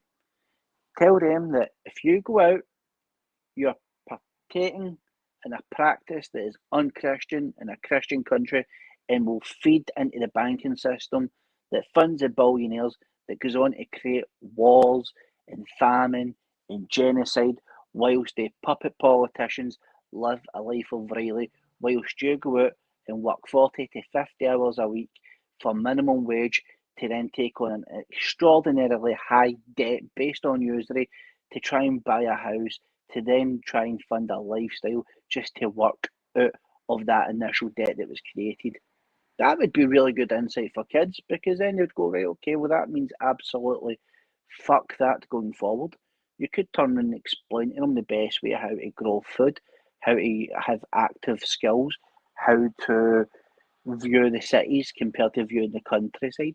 You could give them self-defence classes to make sure that when kids are leaving school and they're going into the big bad world, if they're going to a place of work and if they're finishing at 7, 8 o'clock on a Saturday night and they get approached off a drunken idiot, then they've got a basic defence mechanism there in order to protect themselves. If they want to be frank and candid about going out into the real fucking world, then give them shit like that. If we're talking about politics, then let's explore politics in the sense of how corrupt it is and how much a fucking weight it is around the neck for every man, woman, children living in any kind of quote-unquote democratic country in the whole entirety of this fucking world. Let's teach them that democracy is actually an illusion and it's actually part of what you'd call the social and libertarian revolution, which is always paid in blood. And it's quite funny, you've got these left-wing leaning parties, and again, I hate using labels, but this is just to kind of justify and nail the point home, that they're always the ones that are calling for revolution. They're always apparently the quote-unquote good guys, but always wanting to bring down order, and that's paid with a toll of blood. Let's teach them that. Let's teach them that the Club of Rome were the ones that actually came up with this climate bullshit in a way to make sure that people are locked into smart cities and carbon taxes paid away so that you eat the bugs and they get super rich again. If we're going to educate, let's educate. If we're going to Billy bullshit, then let's label it for exactly what it is. Billy bullshit. And on the kids' parliament, folks, that is nothing more than, quite frankly, Sad case parents that are allowing their children to be hurled off for virtual signalling points so that they can be politicised and propagandised to make points that, quite frankly, they don't even intellectually understand themselves because they just want to feel good and be important and have clout at the school gate. Fuck they cunts. Amen to that. I will say though, because I am a man with principles, see, that like I just think political shit should be completely left out of education, full stop. You know, but no, I don't disagree. If you're gonna go down the route of teaching and educating the truth, then to quote yourself, quite frankly, you know, I can see you and Nicola Sturgeon having a fucking legal battle in the future over the rights of that fucking phrase. But regardless, point being the way, if you're going to teach the truth and whatnot, teach the truth as opposed to progressive politics, and that's realistically all this really is, what it boils down to. But you know, just on this, because you spoke of Christianity there as well on a side note, and I'm going to show you this in a second, but just to conclude this shit about education in Scotland, shit that, right? So, Sustainable Development Goal 4.7, right? Sustainable Development Goal 4 is education, obviously, but 4.7 is all about ensuring learners acquire the knowledge and skills for sustainable development and global citizenship education by 2030. Which includes education on sustainable lifestyles, human rights, gender equality, peace, cultural diversity, and the appreciation of culture's contribution to sustainable development. Right. The goal emphasizes transformative education. Okay. Now, Scottish Government's website, Education Scotland, etc., they always refer to this bullshit time and time again. This is very much tied in, neat and nice, all across our education system as it stands at present. You know, as far as Christianity is concerned, this article here is a couple of months old. However, the video is a bit more recent, but I don't know if you've seen this. So this is from The Ferret, you know, very reliable source. Far-right groups are weaponizing Christianity, warns experts. Oh, yes, the fucking experts. However, they say groups like Britain First and supporters of the jailed far-right activist Thomas Robinson are increasingly using Christian rhetoric to try and build support for their political causes. However, right, this is this shit here, right? The Scottish Government is also monitoring the issue. A response to a Freedom of Information request revealed that Safer Communities Division, what? Suggested staff attended a recent seminar called Christianity and Far-Right Extremism, hosted by a think tank called Theos, right? And I've got a video of Theos to play in just a second, right? Come down to the bottom bit, because I think people fucking have short memories when it comes to how cringe Scottish politics has been in 2025, because it wasn't, I think it was during the summer or just before the summer. Says it down here. It's a fucking pretty long article. It goes on about Homeland and whatnot. Where did it go? 2 seconds. Fuck's sake. Far right. This might not work. But if it doesn't work, it doesn't matter. I'll just relay what I was going to say. But there was a far right summit at the beginning, I think, of spring. The SNP hosted a far right summit, and they excluded the Reform Party. There we go. There we go. Yeah, that's what I was looking for, right? Last week, a summit aimed at tackling the threat from the far right, hosted by Slippery Sweeney, was held in Scotland. About 50 organisations, including political parties, faith groups and charities, attended the forum in Glasgow. Slippery Sweeney claimed that shared values were under huge threat from disinformation and pressure from the hard right. All Holyrood parties except the Conservatives attended the event. Nigel Farage's Reform Party was not invited. Farage, on a side note, claimed Reform was never part of the far right. And I mean, it's fucking retarded to insinuate that they are far right. I mean, come on, they're as milquetoast as it gets. However, I just want to bring your attention to this, since you are a Christian man, right? Because this sort of waffle they come away with. Happily, the most extreme and violent manifestations of this ideology are struggling to gain purchase in the UK at present. But we should not be complacent. As we have seen, many countries in the rest of Europe and beyond have not proved so immune.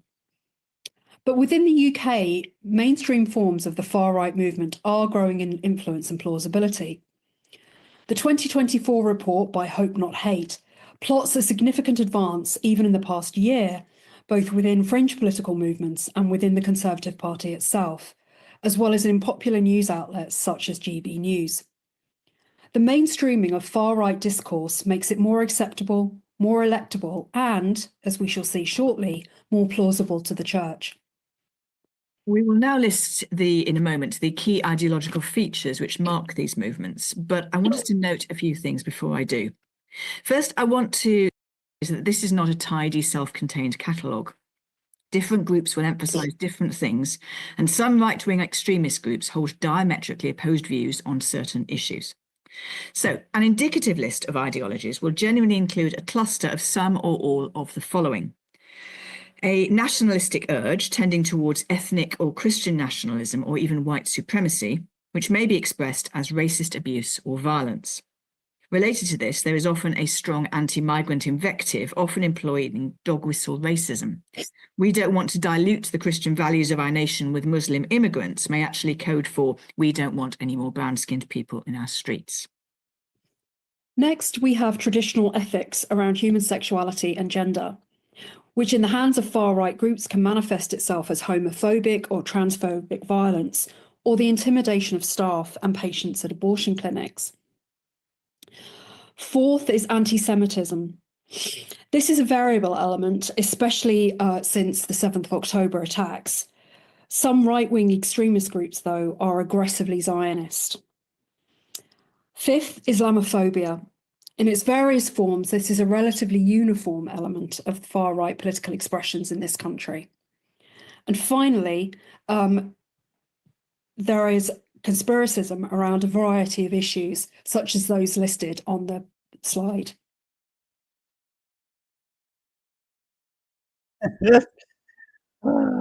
Fucking hell, they've got Christianity summarised quite clearly, eh? Jesus Christ. Pardon my friend. I'm not surprised, right? Like, I'll give you a fine example, right? Just for context, right? See all the people that are out in the street, and I'm going to make this abundantly clear. Israel is a country I do not care for. I think it's a very disgusting country. We all know how that country came to be. There's no point in expanding on that because we know it's a sham within itself. Genocide in Palestine, Gaza, West Bank, whatever it may be, is fundamentally wrong.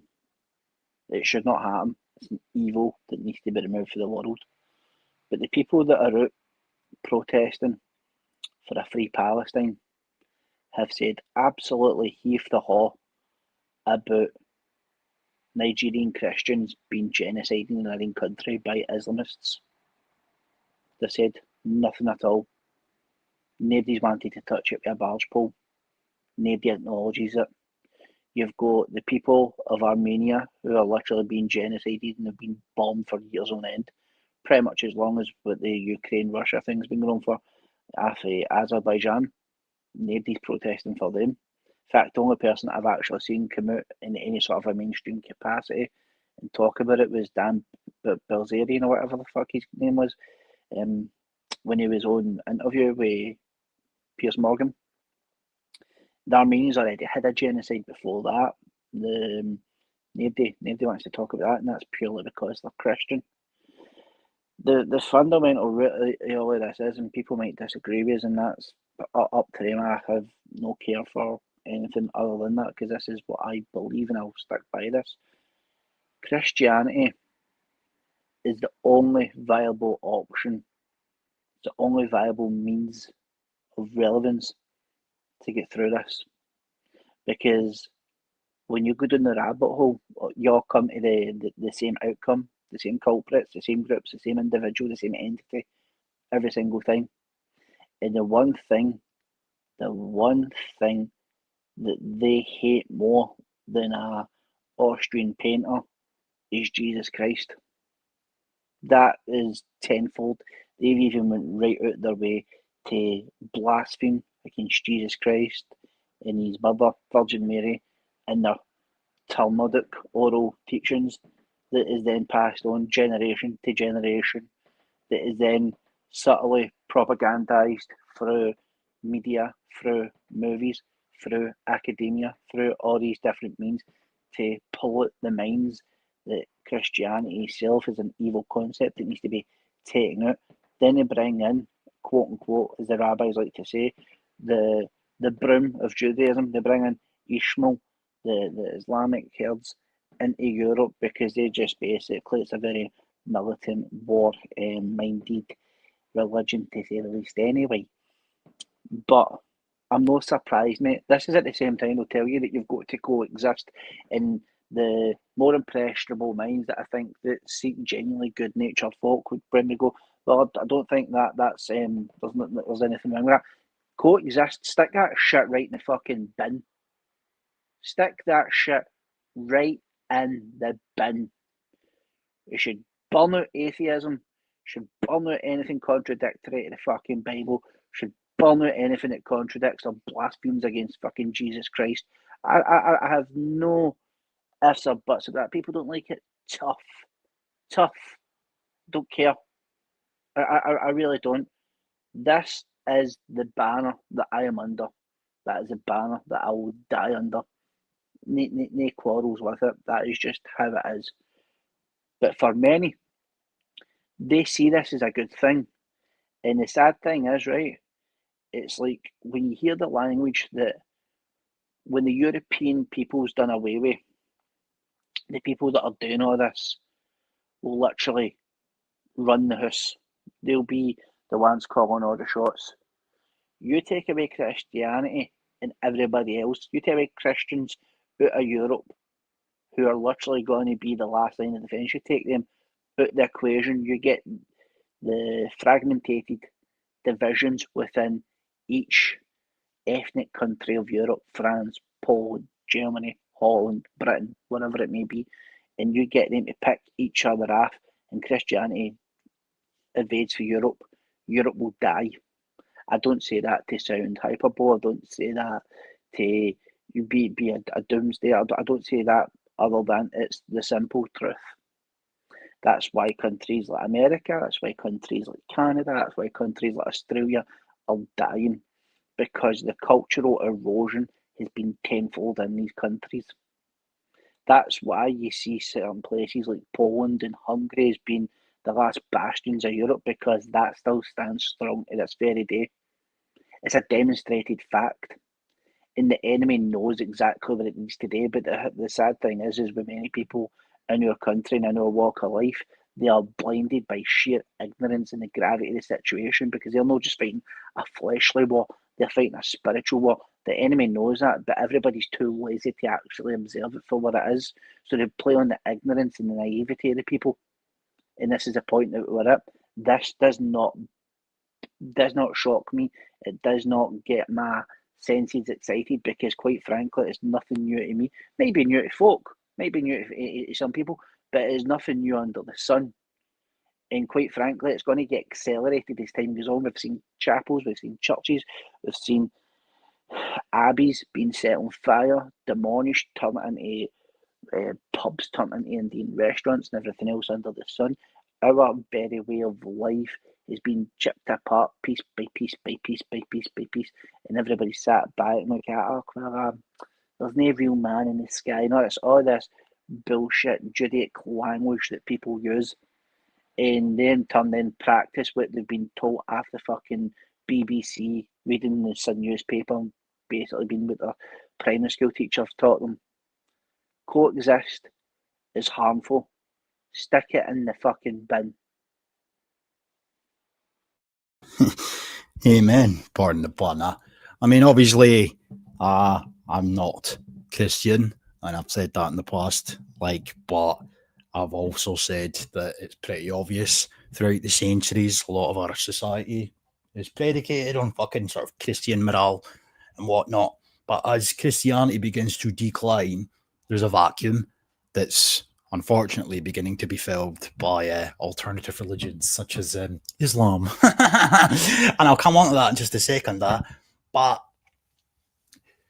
on a side note, like that thing that I played there, I mean, the fact that they are poo-pooing allegedly Christianity being exploited by the far right, and then they bring up all these bullet points. It's just the usual slop. In terms of, if you oppose progressive talking points, then by extension or by definition, by default, you are X, Y, and Z. So I mean, obviously, that's not anything new, in all honesty. But it's the fact that some people are starting to say aloud that Britain's a Christian country, and they're being deemed far right. I mean, there's just no end to their fucking waffle in terms of their hyperbole and their insults.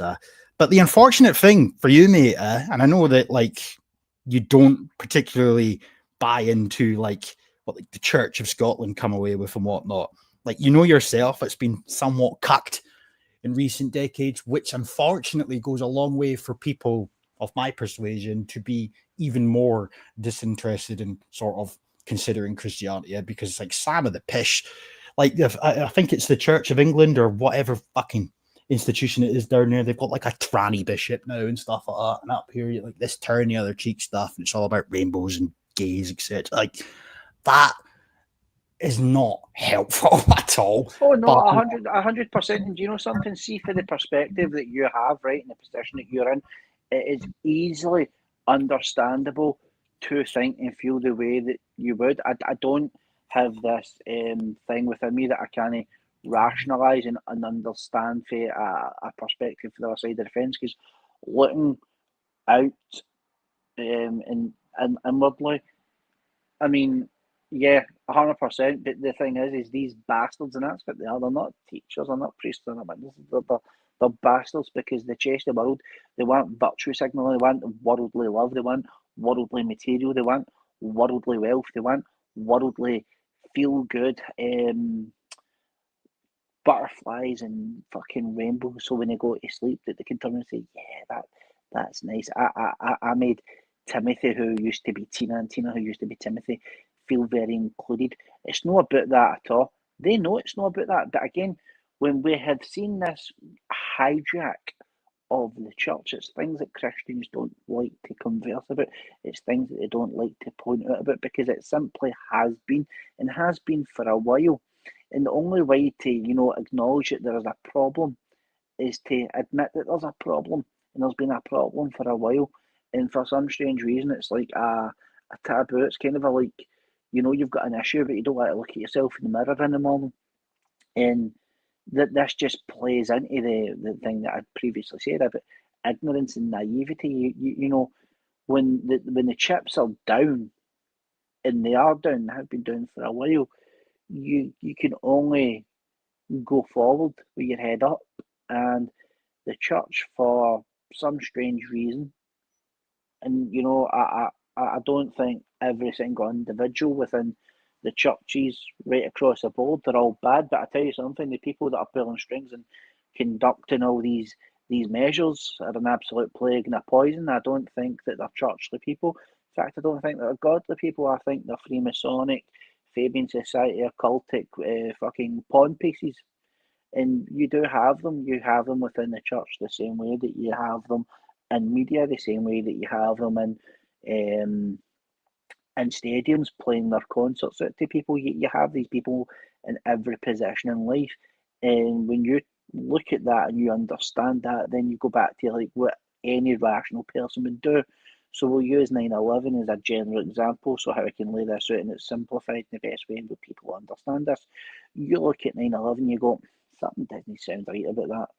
4 guys walk onto an American plane, fly into a building, right off charter, right into the Pentagon. I mean, so you go and you do a bit of deep diving, and you come to the conclusion that obviously 9/11 isn't a 9/11 that you've been told. In fact, 9/11's got multiple layers to it, and it's probably a complex onion that actually relates to 2 things. 1, American government sold it to its people with the help of fucking Mossad. And 2, it was a firing pistol for the, I suppose, the destruction of the Middle East for mass displacement to cause a migration problem into Europe. But that takes a bit of deep diving. You've got to organically get off your backside to go and do that research, to put in the hours to come to that understanding through various historical, Masonic, occult theological standpoints to actually get a good grasp of everything that happened on that one singular thing. And it's the same with the church, mate. You need to do a deep dive into understanding the things that used to be and the things that came to be. And then when you get to the bottom of it and you realise that most mainstream churches and organisations are not what they portray to be, they're a honey trap for people to be bought into the New World Order. And the best thing to do is stick to scripture, which the churches don't do. So that's the advice that I'd give to MD if they wanted to do a deep dive on that. Here. But here, just to your point there, if you share this quickly. That's weird. See, when you were in mid-sentence there, your audio went from how it's been all night to like crystal clear. But regardless, right? So as I said earlier on, you've got this vacuum that's now starting to be filled. So there's umpteen articles about this shit, right? Sam's saying that like this is their intention. They want more Muslims in fucking political power, etc. We knew this anyway. But Muslim Impact Forum, right? Hamza Yusuf, of course, launches in London with call to challenge the far right. We can strategically align our skills, our talent that can actually solve the problem, says Hamza Yusuf. Okay. And I've got a wee video to play in just a second, but a new organisation aimed at helping British Muslims strengthen their global influence, enter politics and counter the far right, launched in London on Thursday with the support of former First Minister, unelected, Hamza Yusuf. The Muslim Impact Forum held its launch event at Palestine House in central London with the goal of connecting Muslim leadership, expertise and resources. Hamza Yusuf says you can see in the UK alone the rise of the far right, driven by anti-Muslim sentiment. That's not just common to this country, it's common to Europe. And of course, we can also see in the US as well. He argued that Muslims have the means to respond, going on to say that the Muslim community, is huge in number, very wealthy, very generous. We have amongst our numbers entrepreneurs, business owners, NGOs, etc., and so much more. We can strategically align our skills, our talent that actually can solve these problems to the betterment of the whole of humanity. And it goes on and on and on. I'll just play this video very briefly. Here's him here, the man himself. Driven by anti-Muslim hatred. And that's not just common to the United Kingdom, it's common to Europe. And of course, we can see also in the United States as well. And then in the East, we see some major challenges, thinking about particularly the genocide in Gaza, but many challenges across the world. And yet, the Muslim community is huge in number, very wealthy, very generous. We have amongst our numbers entrepreneurs, business owners, NGOs, charities, philanthropists, social activists, politicians, media, journalists, and so much more. And the purpose of the Muslim Impact Forum is how do we bring these people, how do we bring that talent together to say, here's the challenges we face and humanity faces. If we can strategically align our skills, our talent, then actually we can solve these problems to the betterment of the whole of humanity. And that's why I'm delighted to be a supporter, to be working with the Muslim Impact Forum. Look, I used to attend conferences, I was in government for 12 years in different roles, to the rise of the... He's either out his nut or he's just adopted a wisp. I don't know if you picked up on that. It's more his eye bulges, eh? But nah, like the thing is though, mate, right? So like obviously there's a bit more to that video, but regardless, point is though, as I said, there's like a vacuum. As Christianity begins to decline, right? There's a fucking vacuum, and you're starting to see a bit of an increase in Islamic fucking influence, especially, or more so anyway, down south as opposed to up here.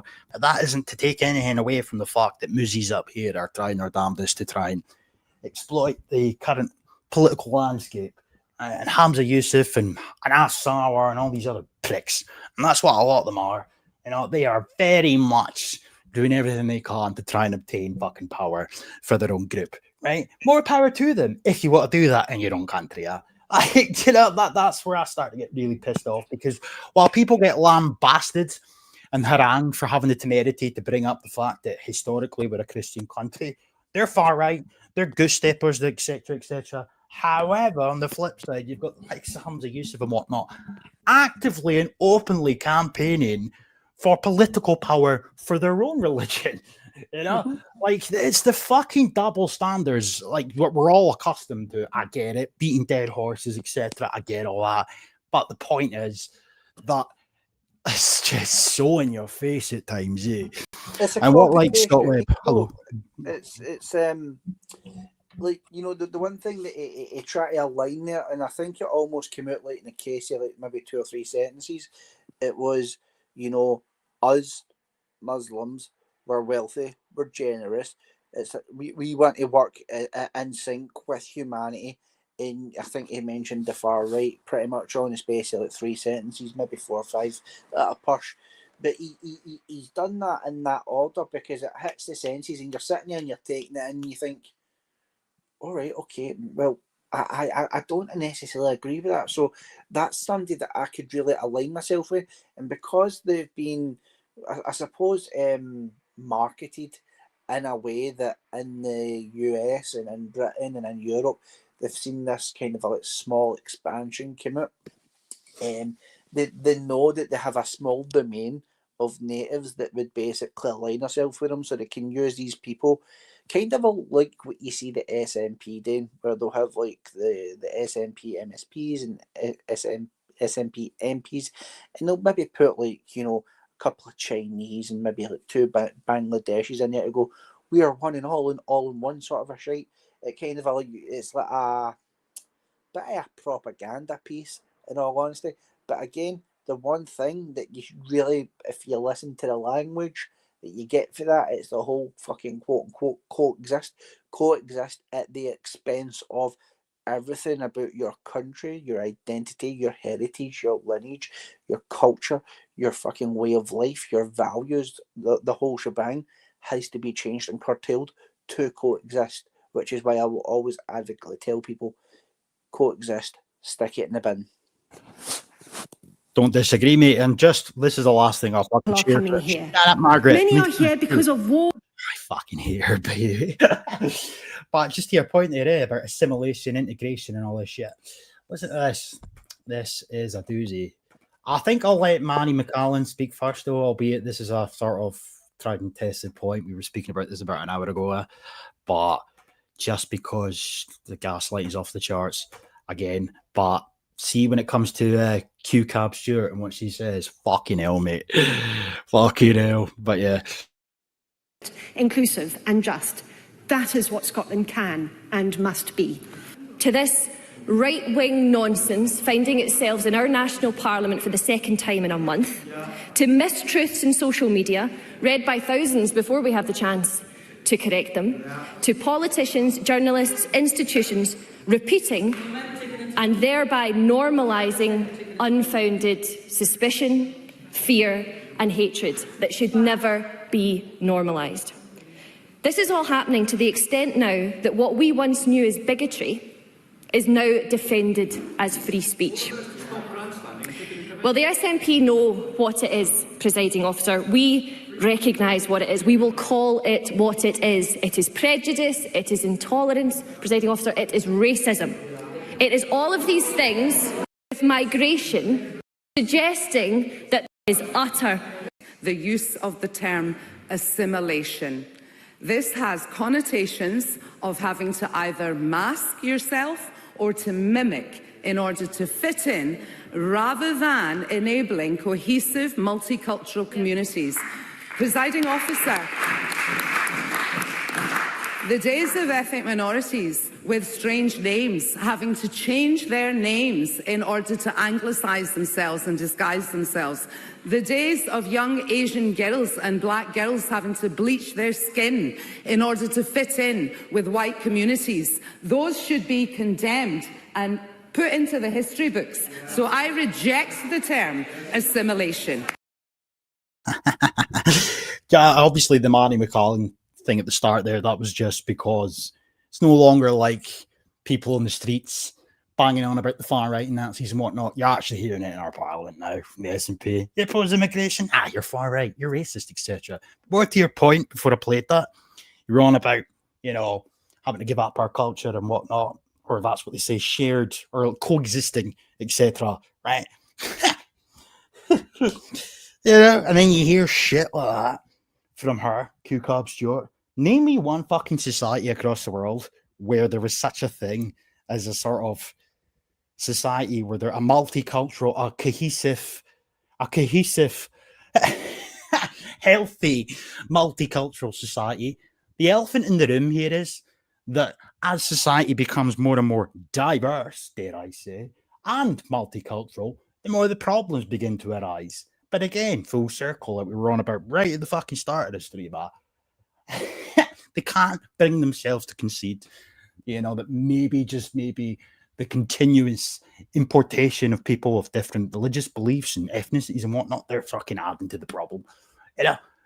But that shit there about assimilation, I don't know where the hell she's getting that from in relation to anglicized names and bleaching skin and whatnot. But more fundamentally, like she it's almost as if she stopped herself from saying that, you know, what was it she said? She was on about, like, long gone are the days, you know, we're ethnic minorities.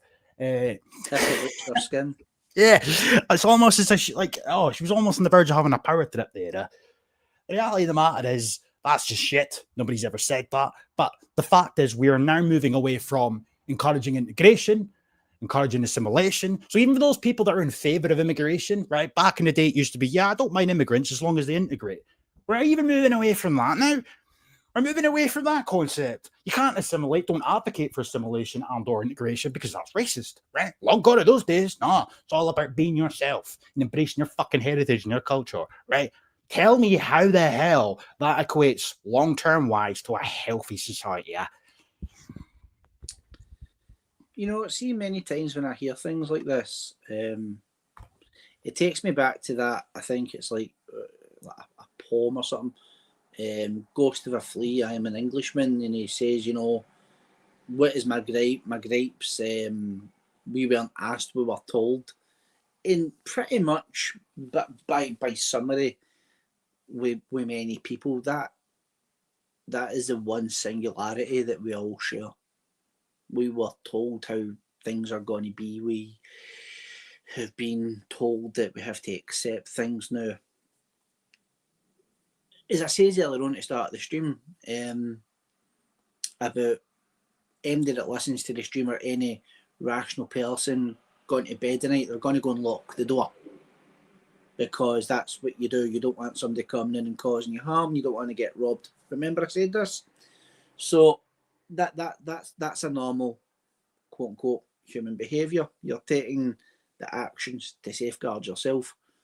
And when we see these things play out, with no public consolidation, no conversation, no general feel of any rhetoric that's on the streets in any sort of our real communities, they're labelled with all this buzzwords and, you know, all this propaganda pieces. And I'm going to have to be absolutely crystal clear. The only person I know that systematically bleached their skin because they weren't happy with the way that they were was Michael Jackson. And let's be honest, Michael Jackson was equivalent to nearly $1 billion. I mean, that guy was incredibly wealthy. Had shops and assets and restaurants and fucking hotels and a theme park just to scratch the surface. But he chose to bleach himself. When you look at a lot of these videos that are coming online with African American lassies in the States, have all got pink hair, purple hair, blonde hair, and all the rest of it. Some of that shit's down south in London as well. And you think to yourself, like, these are individuals' choices. They're not waking up one day and going, I have to dye my hair blonde and shit. Nobody who's made them do that. That's an individualistic choice, whether that be that they don't like their hair. I mean, a lot of these women wear wigs. Is that somehow the white man's fault? No, it's not. It's a lot of fucking whataboutery, and it's a lot of this negative terminologies to try and play emotional strings to get people into a mindset of that's something that we need to get behind. And fair enough, right? We look at McCallum and you look at Kebabi Stewart or whatever the fuck her name was. What vehicle are they driving? The vehicle that they're driving is what we've spoke about earlier on the stream. It's the outcome. The outcome is the United Nations Sustainable Development Goals that's going to be implemented. You know, they've got X amount of things to tick off before 2030. We're going to see a couple of things accelerated early next year. And with that, what does that fundamentally mean? Well, it fundamentally means that, quote unquote, the people on the quote unquote far right that are fighting for national sovereignty and national identity and their heritage and their tradition and their history to be descriptive of them, of how it's always been, has to be done away with for global citizenship and global identity. That is pretty much every point you're going to arrive at. There's no ifs, buts, or in-betweens. That is the fucking end stop. That is, you know, this is where this service terminates. And a lot of people need to wake up and smell the coffee that, whether you're right, left, in between that. I really don't care. What is unique about the world if Iceland is no longer Iceland? If Peru is no longer Peru? If the Nepal is no longer Nepal? If the Fiji Islands are no longer the Fiji Islands? What is great about that?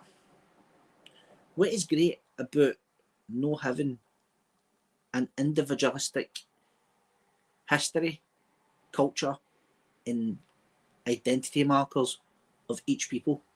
What is no great about having something that's close to your heart, as akin with your fellow tribe, that you can celebrate and look back and tell stories and sing songs about? What is no great about being able to go to Italy, or to go to Argentina, or to go to Russia or Korea and see Korea for what Korea's really like, or go to Vietnam and see what Vietnam for it's like? Because if you're telling me that with a straight face that you can go to America, to Mexico, to Brazil and see the exact same things, the exact same people, the exact same culture, the exact same music and everything else in between, and find satisfaction in that, then there's one or two things that's seriously lacking with you, and that is intellect, or that's variety of choice. Because when everything is grey and strangely the same, there is no diversity, there is no uniqueness, there is no culture. In fact, it's just a flock of sheep on a field grazing grass, and that's the point that you're left at. Yeah, mate. Amen. And the last thing I'll share, tab-wise for the night, before we call it an end to the stream, ties into that, but just Gary's comment there is an FNAT, you know, and I think that goes a long way to sort of aid what I'm getting at here in terms of like the gaslighting, as we've referred to a few times tonight. When you hear people who try to, or the progressives who try to shit all over anybody who has any concerns whatsoever about immigration and demography change and whatnot, they're immediately met with all the sort of hyperbole, broadcasting to you, racist and whatnot. Oh, what do you mean? If you're not white, you're not Scottish, blah, blah, blah. Like, and I just wish at some point somebody somewhere would just turn around and say to one of these dickheads, take a DNA test. Take a DNA test. You know, I'm sick of the gaslighting. I'm sick of the fucking waffle that tries to insinuate anybody who expresses any fucking semblance of concern about immigration, legal or otherwise, is a white supremacist. They don't see anybody who isn't white as British and or Scottish, etc. I think it goes a bit deeper than that. Take a DNA test. Is Q Camp Stewart Scottish? No. No. Is Angus Robertson Scottish? Half, because he's half fucking German. But, you know, according to the people who want to imply that we're all Nazis, etc., you know, I must think he is Scottish. No, he's half Scottish. But I want to show you this, and I think we did go over this years ago, but this is from the critical race theorist bullshit, right? But just on the point of society, is my screen shared, aye? Aye, it is. Right, Education Scotland, but it says there, a curriculum, so my mic is falling apart, I need to get a new one, but regardless, promoting anti-racist education in Scotland, right? A curriculum which reflects diversity, right? It's important that all children and young people are represented, see themselves in the curriculum and recognise that it's relevant to them.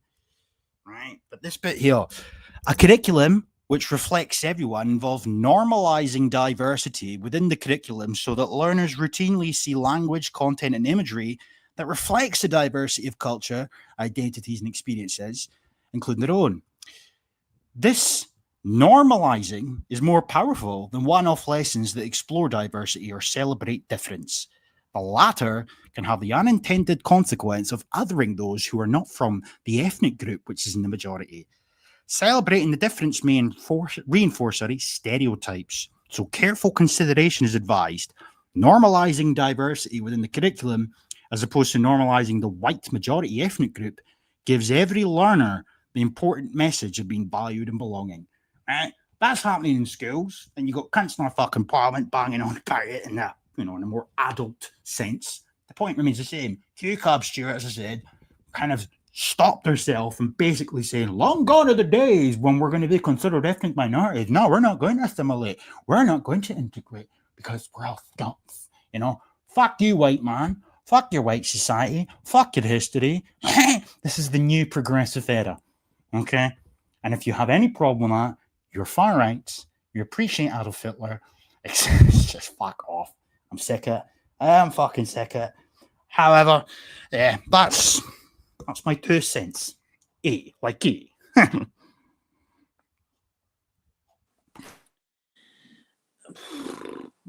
Again, it's weaponized propaganda, and it's getting them at an early age to mold and shape the mindset of where they want the kids that are going to be, obviously turning into the adults of the future, so that they can control the narrative going forward.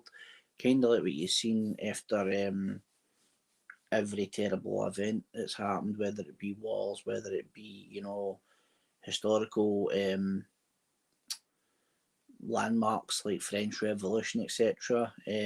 If they can control the narrative, then they'll have a couple of decades to kind of complete their goals. And this is just another piece of the puzzle. It's if you get the most impressionable minds, and then obviously they become the lackeys that do in the dog work, and then they're questioned down the line, as we've seen in real time. God forbid, historical narratives being questioned years after. People don't know how to respond to these things when things are getting laid out in a nice fashion, because they've been trained and programmed to think, feel and behave in a certain way. And this is just to make sure that for the next 50 to 70 years that they absolute micro control that, because I don't think that they've been able to get to the kids the way that they're doing now in the last, say, 20, 30, 40 years. I'm not saying that they haven't used propaganda well, but I'm talking about right down to even how kids are eating, how kids are acting, how kids are thinking, like you said earlier on, about climate and things like that.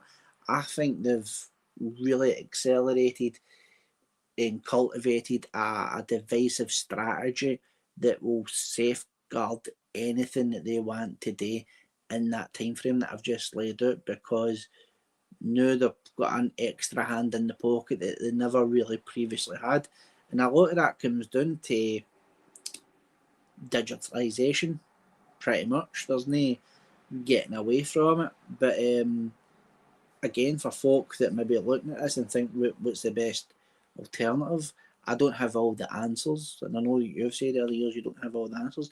The best thing is control what you can. Don't comply with the system. If you can homeschool, certainly homeschool.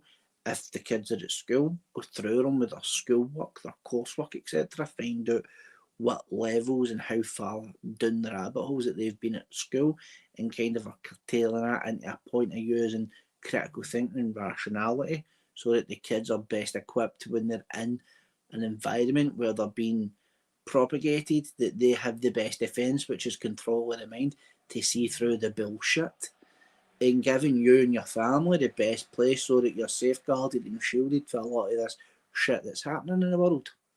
That would be my general advice. But I've just noticed the time. It's nearly 11 o'clock. It's a Sunday night. We've went through quite a wee bit, so I'll give you got any final words that you want to say before we shoot the craw, or you all done? No, the only thing I will say, mate, is I would argue anyway that this shit in schools anyway became a problem since the implementation of the curriculum for excellence. And then we're going way, way, way back to like the early 2000s. That's when it was like first agreed upon. Now, obviously, me and you were both in school at the time. We never seen that coming into effect in our lifetimes in context of being in school. But I think as the last 10 years or so have come and gone, that's where it started to emerge prolifically.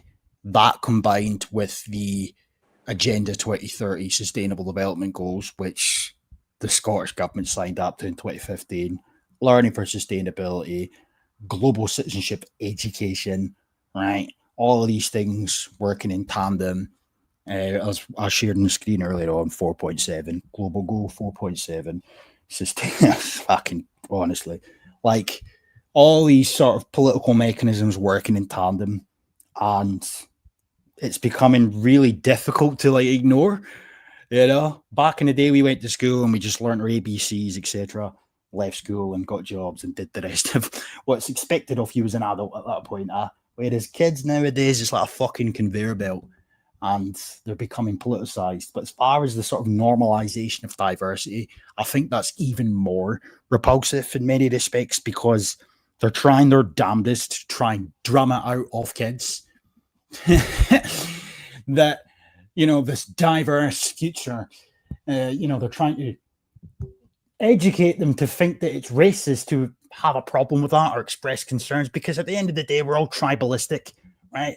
You can't drum that out of people despite their best efforts. We're all tribalistic to a certain extent, whether people want to admit it or not, and they're trying everything within their power to try and mindfuck children into thinking that if they express any tribalistic tendencies, they're racist.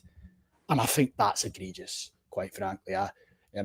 I just want people to, in the future, and maybe we will see it as the Overton window changes, whether that is artificial or organic, I don't know. But I'd love for people to just drop this fucking white crap. Just embrace your ethnicity. There's nothing fucking wrong with it. You know what I mean? DNA matters, ethnicity matters, and that isn't to say that I'm some sort of ethnic Puritan. I'm just saying the one way that you can shut down these dickheads who are trying to insinuate you're a goose stepper for having a problem with demography, when they go, oh, well, so if I'm not white, I can't be British, just turn around and say, fucking take a DNA test. Is Hamza Yusuf Scottish? No, he's not, is he? He's not. It's nothing to do with the fact he's brown. It's because if he took a DNA test, it quite clearly would indicate that he's not Scottish. Like, it's as simple as that. Anyway, pardon that. No, nothing else to say. Scott Webb, how you doing, mate? Aye, that's about it. Here. Aye, Scott, thank you very much, mate. Appreciate that. We'll have you on at some point for a wee blather. Be good to have a catch up. So hope you and yours are doing well in this wild, filthy, evil society that we live in. And Gary, thanks very much for tuning in and contributing in the chat. Really appreciate that. And for anybody else that's watched throughout the night or will watch, thank you. Hopefully you and yours are all good, and leave you with a bit of positivity. Regardless of where you are, regardless of what happens between now and the finishing line, they don't win.